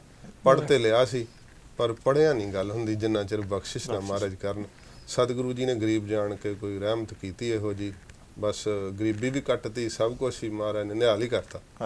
ਅਤੇ ਫਿਰ ਬਾਬਾ ਜੀ ਲੈ ਕੇ ਜਦੋਂ ਗਏ ਅਤੇ ਬਾਬਾ ਜੀ ਦੀ ਸੇਵਾ 'ਚ ਰਹੇ। ਫਿਰ ਜਿਵੇਂ ਜਿਵੇਂ ਫਿਰ ਮਹਾਂਪੁਰਖਾਂ ਨੇ ਆਗਿਆ ਕਰਨੀ ਵੀ ਉੱਥੇ ਜਾਣਾ ਕਥਾ ਕਰਨ, ਕਿੱਥੇ ਜਿਵੇਂ ਭੇਜਣਾ, ਫਿਰ ਗ੍ਰਸਤੀ ਹੋਣਾ। ਅਤੇ ਬਾਬਾ ਜੀ ਨੇ ਮਾਇਆ ਪੱਖੋਂ ਵੀ ਪੁੱਛਣਾ ਵੀ ਖਰਚਾ ਹੈਗਾ, ਤਾਂ ਕਿਉਂਕਿ ਸਮੇਂ ਇੱਦਾਂ ਦੇ ਹੀ। ਤਾਂ ਫਿਰ ਵਿਦਿਆਰਥੀ ਪੜ੍ਹਾਉਣ ਦੀ ਸੇਵਾ ਲੱਗਣੀ, ਤਾਂ ਜਿੱਥੇ ਜਿੱਥੇ ਅੰਮ੍ਰਿਤ ਸੰਚਾਰ ਦੀ ਸੇਵਾ ਵਿੱਚ ਲੱਗਣਾ। ਤਾਂ ਫਿਰ ਜਿਵੇਂ ਬਾਹਰ ਵਿਚਰਨਾ, ਬਾਹਰ ਆਏ ਤਾਂ ਸਾਨੂੰ ਤਾਂ ਪਤਾ ਨਹੀਂ ਵੀ ਇੱਥੇ ਇੰਨੀ ਮਾਇਆ ਹੋ ਜਾਂਦੀ ਹੈ। ਯਾਨੀ ਸਭ ਤੋਂ ਪਹਿਲਾਂ ਕਦੋਂ ਆਏ ਜੀ ਆਪ ਜੀ ਵਿਦੇਸ਼ ਦੀ ਧਰਤੀ 'ਤੇ ਜੀ, ਅਤੇ ਕਿੱਥੇ ਆਏ? ਵਿਦੇਸ਼ ਸਭ ਤੋਂ ਪਹਿਲਾਂ ਮੈਂ ਹਾਂਗਕਾਂਗ ਗਿਆ, ਅਤੇ ਹਾਂਗਕਾਂਗ ਤੋਂ ਸੁਣਿਆ ਜੀ ਕਨੇਡਾ ਬੜਾ ਉੱਥੇ ਬਰਫ਼ ਪੈਂਦੀ ਹੈ, ਇੱਦਾਂ ਬਰਫ਼ ਪੈਂਦੀ ਹੈ, ਅਸੀਂ ਵੀ ਵੇਖੀਏ ਕਿੱਥੇ ਬਰਫ਼ ਪੈਂਦੀ ਹੈ ਜੀ। ਅਤੇ ਫਿਰ ਸਿੰਗਾਪੁਰ, ਮਲੇਸ਼ੀਆ, ਇੱਦਾਂ ਮੈਨੂੰ ਜ਼ਿਆਦਾ ਨਹੀਂ ਸੀ ਪਤਾ। ਮੇਰੇ ਨਾਲ ਭਾਈ ਜਸਵਿੰਦਰ ਸਿੰਘ ਜੀ, ਨਿਹੰਗ ਸਿੰਘ ਜੀ, ਹਾਂਜੀ, ਅਤੇ ਬਾਬਾ ਜੀ ਦੇ ਰਿਸ਼ਤੇਦਾਰ, ਬਾਬਾ ਜੀ ਦੇ ਰਿਸ਼ਤੇ ਬਾਬੇ ਤਰਲੋਕ ਸਿੰਘ ਖਿਆਲਿਆਣੇ ਦੇ ਭਾਣਜੇ, ਅਸੀਂ ਦੋਵੇਂ ਇਕੱਠੇ ਹੀ ਆਏ ਸਾਂ ਜੀ। ਅਤੇ ਪਿਆਰ ਆਪਸ ਚਲੋ, ਅਤੇ ਉਹ ਫਿਰ ਸਾਰੀ ਗੱਲਬਾਤ ਉਹੀ ਕਰਦੇ ਸੀ ਵਧੀਆ, ਨਾਲੇ ਜੀ ਬੜੇ ਵਿਦਵਾਨ ਨੂੰ। ਹਾਂਜੀ, ਅਤੇ ਫਿਰ ਉਹ ਚੱਕਰ ਲਾਇਆ, ਅਤੇ ਫਿਰ ਬਾਅਦ 'ਚ ਮੈਂ ਕਨੇਡਾ ਆਇਆ ਜੀ। ਅਤੇ ਕਨੇਡਾ ਕਲਗੀਧਰ ਦਰਬਾਰ ਜੀ, ਆਪਣੇ BC ਵੱਲ ਨਿਹੰਗ ਸਿੰਘ ਹਰੀ ਸਿੰਘ ਜੀ, ਜੀ ਉਹਨਾਂ ਮੈਨੂੰ ਸੱਦਿਆ। ਮੜੀਆਂ ਵਾਲੇ ਦਲ, ਉਹਨਾਂ ਉਸ ਦਲ 'ਚ ਵੀ ਮੈਂ ਰਿਹਾ ਹਰੀ ਸੋਹਣਾ ਦੇ। ਕੀ ਬਾਤ ਹੈ। ਸਿੰਘ ਸਾਹਿਬ ਗਿਆਨੀ ਮਾਨ ਸਿੰਘ ਜੀ, ਗਿਆਨੀ ਬਾਬਾ ਮਾਨ ਸਿੰਘ ਜੀ। ਮੇਰੇ ਕੋਲ ਉਦੋਂ ਥੋੜ੍ਹਾ ਜਿਹਾ ਇੱਦਾਂ ਹੀ ਟਿਕਟ ਦੀ ਮਾਇਆ ਮੇਰੇ ਉਸਤਾਦ ਜੀ ਨੇ ਦਿੱਤੀ ਸੀ ਮੈਨੂੰ। ਤਾਂ ਮੈਂ ਆਖਿਆ ਵੀ ਪਤਾ ਨਹੀਂ ਮੈਂ ਮੋੜ ਸਕਣੀ ਕਿ ਨਹੀਂ। 50,000 ਮੈਨੂੰ ਲੱਗਦਾ 40,000 ਦੀ ਉਦੋਂ ਟਿਕਟ ਆਈ ਸੀ ਇੰਨੀ। ਤਾਂ ਪਰ ਇੱਥੇ ਤਾਂ ਹਫ਼ਤੇ 'ਚ ਆਉਂਦਿਆਂ ਹੀ 60-70,000 ਹੋ ਗਿਆ। ਅਤੇ ਸਾਨੂੰ ਇੰਨਾ ਮੈਂ ਆਖਿਆ ਇੱਥੇ ਤਾਂ ਬੜੀ ਮਾਇਆ ਹੁੰਦੀ ਹੈ। ਉਹ ਪਹਿਲੀ ਵਾਰੀ ਜਦੋਂ ਫਿਰ ਆਏ ਅਤੇ ਫਿਰ ਮਹਾਰਾਜ ਸਾਹਿਬ ਜੀ ਨੇ ਜਿਵੇਂ ਸਿੱਖ ਸੰਗਤਾਂ ਨੇ ਮਾਣ ਦੇਣਾ, ਅਤੇ ਹੌਲੀ ਹੌਲੀ ਫਿਰ ਇਵੇਂ। ਤਾਂ ਜਦੋਂ ਸੱਚਖੰਡ ਸ੍ਰੀ ਹਜ਼ੂਰ ਸਾਹਿਬ ਤੁਸੀਂ ਪੁੱਛਿਆ, ਇਹ ਫਿਰ ਅਮਰੀਕਾ 'ਚ ਜਦੋਂ ਮੈਂ ਪੱਕੇ ਤੌਰ 'ਤੇ ਫਿਰ ਬੱਚੇ ਵੀ ਆ ਗਏ, ਫਿਰ ਜਿਵੇਂ ਥੋੜ੍ਹਾ ਕਾਰੋਬਾਰ ਵੀ ਕੀਤਾ, ਟਰੱਕਿੰਗ ਦਾ ਬਿਜ਼ਨਸ ਸੀਗਾ। ਪਰ ਮੈਂ ਮੈਨੂੰ ਸਾਰੇ ਮੇਰੇ ਸਿਆਣੇ ਜਿਹੜੇ ਸੀ ਸਿੰਘ, ਉਹ ਕਹਿੰਦੇ ਵੀ ਇਹਦੇ ਤੁਸੀਂ ਨਾ ਇੱਧਰ ਪਵੋ। ਤਾਂ ਪਰ ਤੁਹਾਨੂੰ ਪਤਾ ਇੱਥੋਂ ਦੇ ਖਰਚੇ ਥੋੜ੍ਹਾ ਜਿਹਾ ਚਲਾਉਣ ਵਾਸਤੇ ਥੋੜ੍ਹਾ ਜਿਹਾ ਐਡਜਸਟਮੈਂਟ ਕਰਨੀ ਪੈਂਦੀ ਹੈ। ਅਤੇ ਉਹ ਵੀ ਕੀ ਆ ਵੀ ਮਹਾਰਾਜ ਸਾਹਿਬ ਜੀ ਨੇ ਮੇਰਾ ਇਸ ਤਰ੍ਹਾਂ ਦਾ ਪਹਿਰਾ ਚਲਾਇਆ। ਅਤੇ ਮੈਂ ਵਿਦਿਆਰਥੀ ਪੜ੍ਹਾਉਣਾ ਸਾਂ, ਜਿਹੜੇ ਸਿੰਘਾਂ ਦੇ ਬੱਚੇ ਮੇਰੇ ਕੋਲ ਪੜ੍ਹਦੇ ਸੀ ਉਹ ਹੀ ਸਾਰਾ ਕੰਮ ਦੇਖ ਰੇਖ ਕਰਦੇ ਸੀ। ਮੈਨੂੰ ਕੋਈ ਸਿਰਦਰਦੀ ਨਹੀਂ ਸੀ, ਉਹੋ ਹੀ ਮੇਰੇ ਟਰੱਕਾਂ ਦੇ ਡਰਾਈਵਰ ਚੜਾਉਂਦੇ ਸੀ। ਮੈਨੂੰ ਉਹ ਹੈ ਹੀ ਨਹੀਂ ਸੀਗਾ ਵੀ ਮੈਂ ਕੰਮ ਕਰ ਰਿਹਾ। ਮੈਂ ਤਾਂ ਬੱਚੇ ਹੀ ਪੜ੍ਹਾਉਣਾ ਸਾਂ, ਅਤੇ ਜਿੱਥੇ ਕੋਈ ਸੱਦੇ ਕਥਾ ਕਰ ਆਉਣਾ ਸਾਂ, ਬੱਚਿਆਂ ਨੂੰ ਗੱਤਕਾ ਸਿਖਾਉਣਾ ਅਤੇ ਵਿੱਦਿਆ ਪੜ੍ਹਾਉਣੀ। ਇਹ ਨਿਰੰਤਰ ਹੀ ਜਾਰੀ ਰਿਹਾ। ਉਦੋਂ ਮੇਰੇ ਮਨ ਥੋੜ੍ਹਾ ਚਿਰ ਕੀਤਾ ਸੀ ਕਈ ਗੱਲਾਂ ਤੋਂ ਖਫੇ ਹੋ ਕੇ ਵੀ ਆਪਾਂ ਨਾ ਕਰੀਏ। ਫਿਰ ਮਹਾਰਾਜ ਸਾਹਿਬ ਜੀ ਕਹਿੰਦੇ ਵੀ ਗੁਰੂ ਸਾਹਿਬ ਦੀ ਬਾਣੀ ਸਿੱਖਿਆ ਦਿੰਦੀ ਹੈ, ਫਿਰ ਤੁਸੀਂ ਹੋਰ ਕੀ ਕਰਨਾ। ਨਾਲੇ ਆਪ ਹੀ ਸੇਵਾ ਤੇ ਮਹਾਰਾਜ ਸਾਹਿਬ ਕੁਝ ਕਈ ਵਾਰੀ ਮਹਾਰਾਜ ਪਤਾ ਨਹੀਂ ਕਿਹਦੇ ਕੋਲੋਂ ਕੁਝ ਕਹਾ ਦਿੰਦੇ ਆ। ਇੱਕ ਸਿੰਘ ਮੇਰੇ, ਉਹ ਬਾਡੀ ਬਿਲਡਰ ਸੀਗਾ ਉਹਦਾ ਜੀ, ਉਹ ਬਾਡੀ ਬਿਲਡਰ ਸੀ ਜੀ ਤੇ ਸਿੰਘ ਵੀ ਨਹੀਂ ਸੀ ਉਹਦਾ, ਹੈ ਤਾਂ ਸਿੰਘ ਹੀ ਨਾਮ ਨਾਲ ਲੱਗਦਾ ਸੀ, ਪਰ ਸੁਭਾਅ ਹੁੰਦੇ ਕੋਈ ਪਿਛਲੇ ਜਨਮ ਦਾ ਕਰਮ ਹੁੰਦਾ, ਸੁਭਾਅ ਬਹੁਤ ਚੰਗਾ ਸੀ। ਤੇ ਮੈਂ ਕਿਹਾ ਅਸੀਂ ਵੀ ਕਿਰਤ ਕਰੀਏ ਉਹਨੂੰ। ਮੈਂ ਕਿਹਾ, ਕਹਿੰਦਾ ਬਾਬਾ ਜੀ ਤੁਸੀਂ ਨਾ ਇਸੇ ਕੰਮ ਵਾਸਤੇ ਬਣੇ ਆ, ਇਹ ਨਹੀਂ ਤੁਸੀਂ ਕਰ ਨਹੀਂ ਸਕਦੇ। ਉਹਨੇ ਮੈਨੂੰ ਕਿਹਾ, ਉਹਦੀ ਸ਼ਰਧਾ ਸੀ, ਕਹਿੰਦਾ ਤੁਸੀਂ ਵਿੱਦਿਆ ਪੜਾਉਣ ਨੂੰ ਤੇ ਗੱਤਕਾ ਸਿਖਾਉਣ ਨੂੰ ਹੀ ਬਣੇ ਆ। ਤੇ ਮੈਨੂੰ ਉਹਦੇ ਬਚਨ ਵੈਸੇ ਹੀ ਮਨ ਤੇ ਲੱਗ ਗਿਆ। ਤਾਂ ਫਿਰ ਇੱਥੇ ਹੀ ਰਹਿੰਦੇ ਆ, ਫਿਰ ਮੈਂ ਇੰਡੀਆ ਜ਼ਰੂਰ ਜਾਣਾ, ਬੱਚੇ ਲੈ ਕੇ ਜਾਣਾ ਨਾਲ, ਸਾਲ 'ਚ ਇੱਕ ਵਾਰੀ ਜ਼ਰੂਰ ਜਾਣਾ ਸਾਂ। ਪਰ ਕੀ ਆ 2 ਮਹੀਨੇ ਫਿਰ ਇੰਡੀਆ ਨਾਲੋਂ ਤਾਲਮੇਲ ਤਕਰੀਬਨ ਟੁੱਟਾ ਸੀਗਾ। ਸਿੰਘ ਪੁਰਾਣੇ ਹੀ ਜਾਣਦੇ ਸੀਗੇ, ਨਵੇਂ ਸਿੰਘਾਂ ਨਾਲ ਕੋਈ ਤਾਲਮੇਲ ਨਹੀਂ ਸੀਗਾ। ਜਦੋਂ ਸਾਲ ਬਾਅਦ ਭਾਵੇਂ ਜਾਂਦੇ ਸਾਂ, ਪਰ 2 ਮਹੀਨੇ 'ਚ ਪ੍ਰਾਹੁਣੇ ਵਾਂਗੂ ਰਹਿ ਕੇ ਮੁੜ ਆਉਂਦੇ ਆ, ਇਹ ਮਹੀਨਾ ਰਹਿ ਆਉਂਦੇ ਆ, 2 ਵੀਕਾਂ ਰਹਿ ਆਉਂਦੇ ਆ, ਹੈ ਨਾ। ਇੱਦਾਂ ਪੁਰਾਣੇ ਸਿੰਘ ਤਾਂ ਜਾਣਦੇ ਆ, ਨਵੇਂ ਸਿੰਘਾਂ ਨੂੰ ਨਹੀਂ ਫਿਰ ਪਤਾ ਲੱਗਦਾ, ਜਾਂ ਉਹ ਕੋਈ ਕਥਾ ਸੁਣਦਾ ਜਾਂ ਕਿਵੇਂ, ਹੈ ਨਾ, ਉੱਦਾਂ ਫਿਰ ਉਹਨਾਂ ਨੂੰ ਪਤਾ ਹੁੰਦਾ। ਤੇ ਫਿਰ ਇੰਗਲੈਂਡ ਦੇ ਵਿੱਚ ਉਸ ਸਾਲ ਮੈਂ ਛੁੱਟੀਆਂ 'ਚ ਜਾ ਨਹੀਂ ਸਕਿਆ, ਕੋਈ ਮਹਾਰਾਜ ਨੇ ਕੀ ਕਲਾ ਵਰਤਾਈ, ਛੁੱਟੀਆਂ 'ਚ ਜਾ ਨਹੀਂ ਸਕਿਆ। ਤੇ ਇੰਗਲੈਂਡ ਦੇ ਸਿੰਘਾਂ ਨੇ ਮੈਨੂੰ ਸੰਪਰਕ ਕੀਤਾ ਕਿ ਸ੍ਰੀਮਾਨ ਸੰਤ ਬਾਬਾ ਕਰਤਾਰ ਸਿੰਘ ਜੀ ਮਹਾਰਾਜ ਦੀ ਬਰਸੀ ਮਨਾ ਰਹੇ ਆ ਤੇ ਤੁਸੀਂ ਇੱਥੇ 4 ਦਿਨ ਕਥਾ ਸਾਡੇ ਕੋਲ ਆਓ ਕਰੋ। ਮੈਂ ਕਿਹਾ ਮੈਂ ਠੀਕ ਆ ਜਾਵਾਂਗਾ। ਫਿਰ ਪ੍ਰੋਗਰਾਮ ਬਣਾ ਕੇ ਹੀ ਮੈਂ ਗਿਆ ਵੀ ਉੱਥੋਂ ਚੱਲ ਇੰਡੀਆ ਚੱਲ ਜਾਂਗੇ। ਤੇ ਇੰਡੀਆ ਫਿਰ ਜਦੋਂ ਮੈਂ ਗਿਆ ਤਾਂ ਫਤਿਹਗੜ੍ਹ ਸਾਹਿਬ, ਸ਼੍ਰੀ ਅਨੰਦਪੁਰ ਸਾਹਿਬ ਦਰਸ਼ਨ ਮੇਲਿਆਂ ਦਾ ਲਾਹਾ ਹੁੰਦਾ, ਫਿਰ ਸਿੱਧੇ ਦਰਸ਼ਨ ਹੀ ਕੀਤੇ। ਤੇ ਮੇਰੇ ਕੋਲ ਸਿਰਫ 12 ਦਿਨ ਸੀਗੇ ਜੀ, ਤੇ ਮੈਂ 12 ਦਿਨਾਂ 'ਚ ਵਾਪਸ ਮੁੜਨਾ ਸੀ।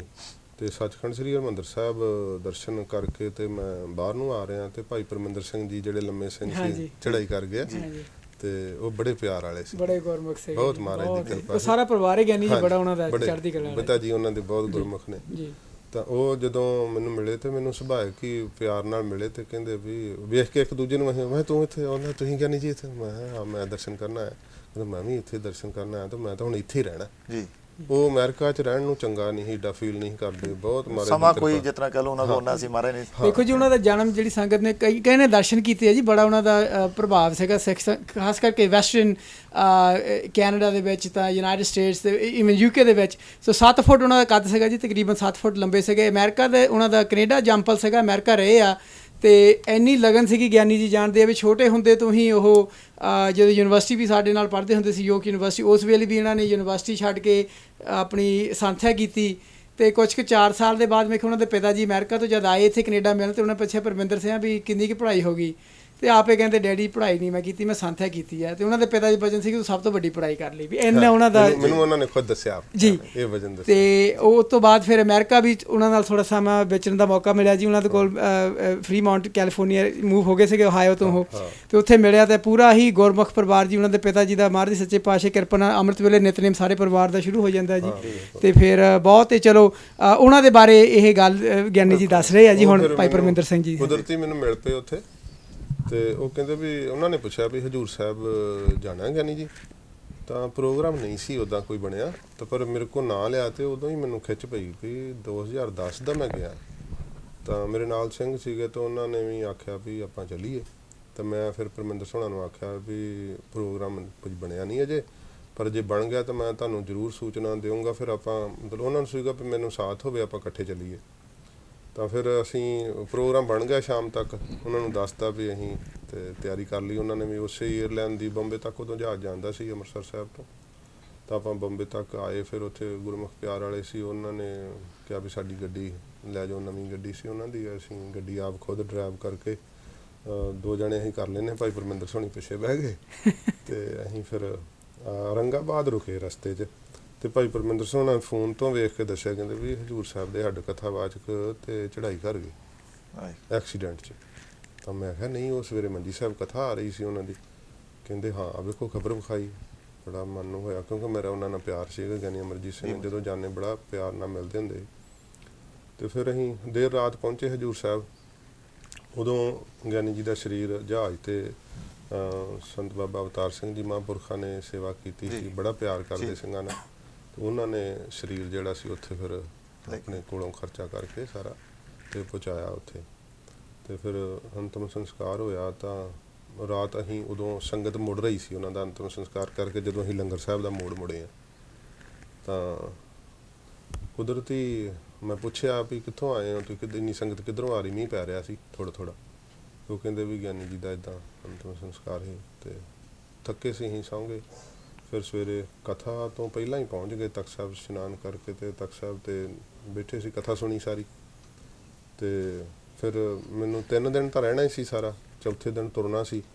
ਤਾਂ ਮੈਂ ਕਿਹਾ ਤਖ਼ਤ ਸਾਹਿਬ 'ਤੇ ਹੀ ਰਹੀਏ ਜਿੰਨਾ ਚਿਰ ਸਮਾਂ। ਫਿਰ ਚਲੋ ਕਿਰਿਆ ਸੋਧ ਕੇ ਆਏ ਸੀ, 11 ਕੁ ਵਜੇ ਭੁੱਖ ਲੱਗ ਗਈ ਸੀ। ਫਿਰ ਸੋਚਿਆ ਵੀ ਚਲੋ ਜਲ ਪਾਣੀ ਛਕਦੇ ਹਾਂ। ਅਤੇ 11:15 11:30 ਦੇ ਕਰੀਬ ਜਥੇਦਾਰ ਜੀ ਆ ਜਾਂਦੇ ਆ। ਫਿਰ ਮਹਾਰਾਜ ਜੀ ਨੂੰ ਭੋਗ ਲੱਗਣਾ ਹੁੰਦਾ ਅਤੇ ਉਦੋਂ ਫਿਰ ਜਥੇਦਾਰ ਜੀ, ਮੈਨੂੰ ਪਤਾ ਨਹੀਂ ਲੱਗਾ ਉੱਦਾਂ, ਅਤੇ ਪਰ ਜਥੇਦਾਰ ਜੀ ਉਹ ਫਿਰ ਸਾਰੇ ਮੈਂ ਪਹਿਲਾਂ ਰਿਹਾ ਕਰਕੇ ਨਾ, ਅਤੇ ਜਥੇਦਾਰ ਜੀ ਦੇ ਜਿਹੜੇ ਗੜਵਈ ਨੇ ਭਾਈ ਸੇਵਾ ਸਿੰਘ ਜੀ, ਉਹ ਮੈਨੂੰ ਵੇਖ ਕੇ ਜਿੱਦਾਂ ਉਹਨਾਂ ਨੇ ਦੱਸਿਆ ਕਿ ਵੀ ਬਾਬਾ ਜੀ ਨੇ ਵੇਖ ਲਿਆ ਤੁਹਾਨੂੰ। ਅਤੇ ਮੈਂ ਕਿਹਾ ਮੈਨੂੰ ਪਤਾ ਨਹੀਂ ਲੱਗਾ ਤੁਸੀਂ ਬਾਬਾ ਜੀ ਕਿੱਧਰੋਂ ਦੀ ਆਏ। ਕਹਿੰਦੇ ਬਾਬਾ ਜੀ ਅੰਦਰ ਆ ਚਲੇ ਗਿਆ। ਤਾਂ ਫਿਰ ਜਥੇਦਾਰ ਜੀ ਨੇ ਜਦੋਂ ਅੰਦਰ ਮਹਾਰਾਜ ਸਾਹਿਬ ਜੀ ਨੂੰ ਭੋਗ ਲਵਾਇਆ ਅਤੇ ਅੰਦਰ ਜਾ ਕੇ ਇੱਕ ਵਾਰੀ ਜਦੋਂ ਪਿੱਛੇ ਨੂੰ ਉਹਨਾਂ ਨੇ ਦੇਖਿਆ ਤਾਂ ਮੈਂ ਗੋਲਕ 'ਤੇ ਹੀ ਹੱਥ ਜੋੜ ਕੇ ਖਲੋਤਾ ਸੀ। ਅਤੇ ਜਥੇਦਾਰ ਜੀ ਨੇ ਵੀ ਹੱਸੇ। ਅਤੇ ਉਦੋਂ 12 ਵਜੇ ਤੋਂ ਪਹਿਲਾਂ ਬੋਲਦੇ ਨਹੀਂ, ਭਜਨ ਸਿਮਰਨ 'ਚ ਰਹਿੰਦੇ ਆ। ਤਾਂ ਫਿਰ ਮੈਂ ਵੀ ਇੱਦਾਂ ਜਦੋਂ ਉਹਨਾਂ ਅਮਨ ਨਮਸਕਾਰ ਹੋਈ, ਫਤਿਹ ਬੁਲਾਈ, ਅਤੇ ਰਾਜੀ ਬਾਜੀ ਉਹਨਾਂ ਇਸ਼ਾਰੇ ਨਾਲ ਹੀ ਪੁੱਛ ਲਿਆ। ਤਾਂ ਮੈਂ ਸਾਹਮਣੇ ਖਲੋਤਾ ਸੀਗਾ ਅਤੇ ਬਾਬਾ ਜੀ ਨੇ ਜਦੋਂ ਉਹ ਪ੍ਰਸ਼ਾਦ, ਤਾਂ ਮੈਨੂੰ ਤਾਂ ਸੀਗਾ ਵੀ ਮੈਂ ਪ੍ਰਸ਼ਾਦ ਮੈਨੂੰ ਦੇਣਗੇ, ਹੁਣ ਵੇਖ ਕੇ ਭੁੱਖ ਲੱਗੀ ਸੀ ਨਾਲੇ ਪ੍ਰਸ਼ਾਦ ਦਾ। ਉਹ ਡੂਨੇ 'ਚ ਦਿੰਦੇ ਆ ਜ਼ਿਆਦਾ, ਅਤੇ ਉਹ ਫਿਰ ਮਹਾਰਾਜ ਜੀ ਦਾ ਭੋਗ ਲੱਗਾ ਪ੍ਰਸ਼ਾਦ ਹੁੰਦਾ। ਅਤੇ ਫਿਰ ਜਥੇਦਾਰ ਉਹਨਾਂ ਨੇ ਦਿੱਤਾ। ਅਤੇ ਬਾਅਦ 'ਚ ਮੈਨੂੰ ਜਥੇਦਾਰ ਜੀ ਨੇ ਦੱਸਿਆ, ਕਹਿੰਦੇ ਜਦੋਂ ਮੈਂ ਅੰਦਰ ਸੀਗਾ ਅਤੇ ਮੈਨੂੰ ਨਾ ਮੈਂ ਤਾਂ ਪ੍ਰਸ਼ਾਦ ਲੈਣ ਨੂੰ ਉੱਥੇ ਖੜਾ ਸੀ ਨਾ, ਕਹਿੰਦੇ ਮੈਨੂੰ ਅੰਦਰੋਂ ਫੁਰਨਾ ਆਇਆ ਵੀ ਕਥਾ ਹੁਣ ਕੌਣ ਕਰੂਗਾ। ਕਹਿੰਦੇ ਮੈਨੂੰ ਮਹਾਰਾਜ ਸਾਹਿਬ ਜੀ ਨੇ ਆਖਿਆ ਮੁੜ ਕੇ ਵੇਖ ਕਥਾ ਕਰਨ ਵਾਲਾ ਗੋਲਕ 'ਤੇ ਖਲੋਤਾ ਹੱਥ ਜੋੜ ਕੇ। ਹਾਂਜੀ, ਤਾਂ ਇਹ ਉਹਨਾਂ ਨੇ ਜੋ ਮੈਨੂੰ ਆਖਿਆ, ਉਹਨਾਂ ਦੀ ਜੋ ਫੀਲਿੰਗ ਸੀਗੀ। ਤਾਂ ਫਿਰ 2 ਦਿਨ ਮੈਂ ਜਦੋਂ ਫਿਰ ਜਥੇਦਾਰ ਜੀ ਆਏ ਬਾਹਰ, ਫਤਿਹ ਬੁਲਾਈ ਆ, ਅਤੇ ਚਿਰ ਬਾਅਦ ਮਿਲੇ ਸਾਂ। ਫਿਰ ਬਹੁਤ ਬਹੁਤ ਪਿਆਰ ਕਰਦੇ, ਦਿਲ ਨੂੰ ਇੰਨੀ ਖੁਸ਼ੀ ਹੁੰਦੀ ਉਹਨਾਂ ਨੂੰ ਵੇਖ ਕੇ। ਅਤੇ ਫਿਰ ਮੈਨੂੰ ਕਹਿੰਦੇ ਕਿੰਨੇ ਦਿਨ ਰਹਿਣਾ ਜੀ? ਮੈਂ ਜੀ 3-4 ਦਿਨ ਰਹਿਣਾ। ਅਤੇ ਕਹਿੰਦੇ ਹਾਜ਼ਰੀ ਭਰੋ। ਮੈਂ ਜੀ 7 ਵਚਨ।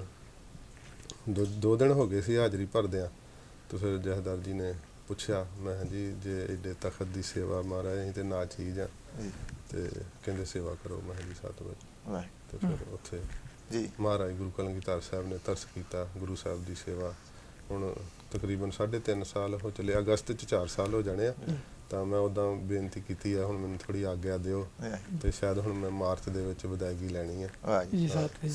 ਬੜੀ ਬੜੀ ਬਖਸ਼ਿਸ਼ ਹੈ ਜੀ ਤਖ਼ਤ ਸੱਚਖੰਡ ਸ੍ਰੀ ਹਜ਼ੂਰ ਸਾਹਿਬ ਔਰ ਜਥੇਦਾਰ ਗਿਆਨੀ ਕੁਲਵੰਤ ਸਿੰਘ ਜੀ, ਜਿਵੇਂ ਉਹਨਾਂ ਦਾ ਜੀਵਨ ਵੇਖੀਏ, ਜਦੋਂ ਆਪਾਂ ਜਥੇਦਾਰਾਂ ਦੇ ਜੀਵਨ ਦੇਖਦੇ ਹਾਂ, ਖਾਸ ਕਰਕੇ ਤਖ਼ਤ ਸ੍ਰੀ ਹਜ਼ੂਰ ਸਾਹਿਬ ਸੱਚਖੰਡ ਸਾਹਿਬ, ਅਤੇ ਜੋ ਮਰਿਆਦਾ, ਜੋ ਜਥੇਦਾਰ ਸਾਹਿਬ ਜੀ ਦਾ ਰੋਲ ਹੈ, ਜੋ ਉੱਥੇ ਹਾਜ਼ਰ ਰਹਿਣਾ, ਇਹ ਬੜੀ ਵੱਡੀ।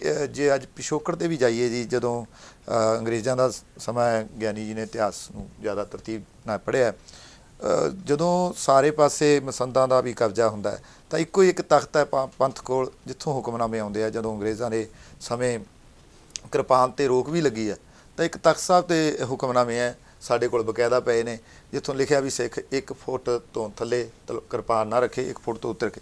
ਸੋ ਬੜੇ ਉਸ ਸਮੇਂ ਵੀ ਜਦੋਂ ਅੰਗਰੇਜ਼ਾਂ ਦਾ ਵੀ ਰਾਜ ਰਿਹਾ, ਸੱਚਖੰਡ ਸਾਹਿਬ ਬਹੁਤ ਵੱਡੀ ਹਸਤੀ, ਔਰ ਉੱਥੋਂ ਦੇ ਜਥੇਦਾਰ ਸਾਹਿਬ ਦਾ ਅਸਲੀ ਸਰੂਪ ਉੱਥੇ ਪਿਆ ਜੀ 7 ਵਜੇ ਅਜੇ ਵੀ ਜਿਨ੍ਹਾਂ ਨਾਲ ਭੋਗ ਲੱਗਦਾ ਨਾ ਜੀ। ਗੁਰੂ ਕਲਗੀਧਰ ਸਾਹਿਬ ਜੀ ਦੀ ਜਿਹੜੀ ਛੋਟੀ ਸ੍ਰੀ ਸਾਹਿਬ ਆ, ਉਹ ਵੀ ਅਸਲੀ ਸਰੂਪ ਆ ਕਿਰਪਾਨ ਦਾ ਜੀ। ਕੀ ਬਾਤ ਹੈ। ਸੋ ਇਹ ਬਹੁਤ ਵੱਡਾ ਖਜ਼ਾਨਾ ਜੀ ਹਜ਼ੂਰ ਸਾਹਿਬ। ਆਪਾਂ ਗੱਲ ਕਰਾਂਗੇ ਗਿਆਨੀ ਜੀ ਬਾਰੇ। ਹੋਰ ਮੈਂ ਉਹ ਦੱਸ ਦਿਆਂ, ਕਿਉਂਕਿ ਅੱਜ ਕੱਲ੍ਹ ਥੋੜੇ ਛੰਕੇ ਹੁੰਦੇ ਆ ਜੀ। ਹਾਂ, ਕਈ ਚੀਜ਼ਾਂ ਨੇ, ਪਰ ਮੇਰੇ ਜਹਿਨ ਚ ਆਈ ਹੈ ਤੇ ਮੈਂ ਜ਼ਰੂਰ ਕਹਿੰਦੇ ਜੀ ਇਹ ਅਡਮੋਲੇ ਜਿਹੜੇ ਬਚਨ ਹੈ ਜੀ, ਖਾਸ ਕਰਕੇ ਨਿਕਲਦੇ ਨਹੀਂ ਬਾਹਰ। ਅਸੀਂ ਚਾਹੁੰਦੇ ਸੰਗਤ ਦੇ ਸਾਂਝੇ ਜ਼ਰੂਰ ਹੋਣ। ਬਾਹਰੋਂ ਕਿਸੇ ਨੇ ਪੁੱਛਿਆ ਵੀ ਹਜ਼ੂਰ ਸਾਹਿਬ ਦੇ ਜਥੇਦਾਰ ਅਖੇ ਲੰਗੋਟ ਲਾਉਂਦੇ ਆ ਜੀ। ਮੈਂ ਕਿਹਾ ਜੀ ਮੈਂ ਤਾਂ ਉੱਥੇ ਰਹਿਣਾ ਜੀ, ਤੇ ਉਹ ਤੇ ਅੰਮ੍ਰਿਤ ਸੰਚਾਰ ਕਰਦੇ ਆ, ਆਪ ਖੁਦ ਜਥੇਦਾਰ ਜੀ ਅੰਮ੍ਰਿਤ ਸੰਚਾਰ ਦੀ ਸੇਵਾ 'ਚ ਲੱਗਣਾ ਹੁੰਦਾ ਜੀ। ਤਾਂ ਪਤਾ ਨਹੀਂ ਕਿੰਨਿਆਂ ਕੁ ਪ੍ਰਾਣੀਆਂ ਨੂੰ ਅੰਮ੍ਰਿਤ ਛਕਾਇਆ। ਤੇ ਗੁਰੂ ਕਲਗੀਧਰ ਸਾਹਿਬ ਜੀ ਦੀ ਰਹਿਤ ਦੱਸਦੇ ਹੱਥ 'ਚ ਕਿਰਪਾਨ ਫੜ ਕੇ, ਤੇ 5 ਕਕਾਰਾਂ ਦੇ ਮੈਂ ਕਿਹਾ ਧਾਰਨੀ ਆ, ਤੇ ਤੁਹਾਨੂੰ ਕਿੰਨੇ ਦੱਸ ਛੜਿਆ ਵੀ ਲੰਗੋਟ ਲਾਉਂਦੇ ਆ ਜੀ? ਉਹ ਕਹਿੰਦੇ ਮੈਂ ਇੱਦਾਂ ਸੁਣਿਆ ਜੀ, ਇੱਦਾਂ ਤੁਹਾਨੂੰ ਪਤਾ ਇੱਥੇ ਮੈਨੂੰ ਜ਼ਿਆਦਾ ਨਹੀਂ ਇਹਦੇ ਬਾਰੇ ਪਤਾ, ਵੀ ਕੋਈ ਰੇਡੀਓ ਹੁੰਦੇ ਆ ਟਰੱਕਾਂ ਤੇ ਉਹਦੇ 'ਚ ਸਾਰੇ ਜਾਣੇ ਪਤਾ ਨਹੀਂ ਸਟੇਸ਼ਨਾਂ ਤੇ ਇਕੱਠੇ ਹੋ ਕੇ ਗੱਲਾਂ ਕਰਦੇ ਹੈ ਨਾ। ਉਹ ਕਹਿੰਦੇ ਮੈਂ ਉੱਥੋਂ ਸੁਣਿਆ। ਮੈਂ ਕਿਹਾ ਵੀ ਇਹ ਗੱਲਾਂ ਗਲਤ ਨੇ, ਗਲਤ ਗੱਲਾਂ ਦਾ ਪ੍ਰਚਾਰ ਨਹੀਂ। ਫਿਰ ਉਹ ਕਹਿੰਦੇ ਵੀ ਕੀ ਆ, ਮੈਂ ਕਿਹਾ ਜੀ ਉਹ ਕੋਈ ਤੁਹਾਨੂੰ ਗਾਤੀ ਲਾਉਂਦੇ ਆ ਉੱਪਰ, ਤਾਂ ਇਸ ਤਰ੍ਹਾਂ ਕਹਿ ਦਿੱਤਾ ਹੋਊਗਾ ਕਿਸੇ ਨੇ, ਤੇ ਉਹ ਲੰਗੋਟ ਨਹੀਂ ਹੁੰਦਾ। ਲੰਗੋਟ ਤਾਂ ਜਿਹੜਾ ਕਸ਼ਹਿਰਾ ਨਾ ਪਾਉਣਾ, ਲੰਗੋਟ ਲਾਉਣਾ ਉਸ ਤਰ੍ਹਾਂ, ਤੇ ਉਹ ਪੰਜਾਂ ਕਕਾਰਾਂ 'ਚ ਤਿਆਰ ਪਰ ਤਿਆਰ ਨੇ, ਤਖਤ ਦੇ ਜਥੇਦਾਰ ਨੇ। ਤੇ ਫਿਰ ਜਿਵੇਂ ਮੈਨੂੰ ਪੁੱਛਦੇ ਵੀ ਉਹ ਕੀ ਹੁੰਦੀ ਹੈ, ਤਾਂ ਮੈਂ ਦੱਸਿਆ ਵੀ ਗਾਤੀ ਹੁੰਦੀ ਹੈ, ਤੇ ਉਹਨੂੰ ਗਿਲਟੀ ਵੀ ਕਹਿ ਦਿੰਦੇ, ਪਰ ਗਿਲਟੀ ਥੋੜੀ ਦੂਜੀ ਹੁੰਦੀ, ਨਿਹੰਗ ਸਿੰਘ ਜਿੱਦਾਂ ਗਾਤੀ ਲਾਉਂਦੇ ਆ, ਤੇ ਇਹ ਅਸਲ 'ਚ ਗਾਤੀ ਕੀ ਹੈ, ਨਿਰਮਲ ਸੰਪਰਦਾ ਤੋਂ ਮਤਲਬ ਵੀ ਪਹਿਲੇ ਸਮੇਂ 'ਚ ਜਦੋਂ ਨਹੀਂ ਸੀ ਜਿੱਦਾਂ ਏਦਾਂ ਮਾਇਆ ਦਾ ਹੁੰਦਾ ਪਹਿਰਾ, ਤੇ ਕਈ ਵਾਰੀ ਜਦੋਂ ਨਾ ਚੋਲਾ ਹੋਣਾ ਤੇ ਚਾਦਰੇ ਦੀ ਉਹ ਕਰਕੇ ਤੇ ਨਿਹੰਗ ਸਿੰਘ ਵੀ ਇਸ ਤਰ੍ਹਾਂ ਗੱਤਕੇ ਵੇਲੇ ਲਾਉਂਦੇ ਰਹੇ ਨਿਹੰਗ ਸਿੰਘ। ਇਹਦਾ ਜ਼ਿਕਰ ਆਉਂਦਾ ਉਹਨਾਂ ਦਾ। ਤੇ ਉਹ ਫਿਰ ਕਹਿੰਦੇ ਆ ਵੀ ਉਹ ਚੋਲਾ ਜਦੋਂ ਪਾਉਂਦੇ ਤੇ ਕਿਉਂ ਲਾਉਂਦੇ ਆ, ਉਹ ਐਵੇਂ ਆ ਵੀ ਜਾਣਕਾਰੀ ਵਾਸਤੇ ਦੱਸਣ ਲੱਗਾ, ਕੋਈ ਸੰਗਤਾਂ ਸੁਣਦੀਆਂ ਨੇ। ਜ਼ਰੂਰ ਕਹਿੰਦੇ ਜੀ।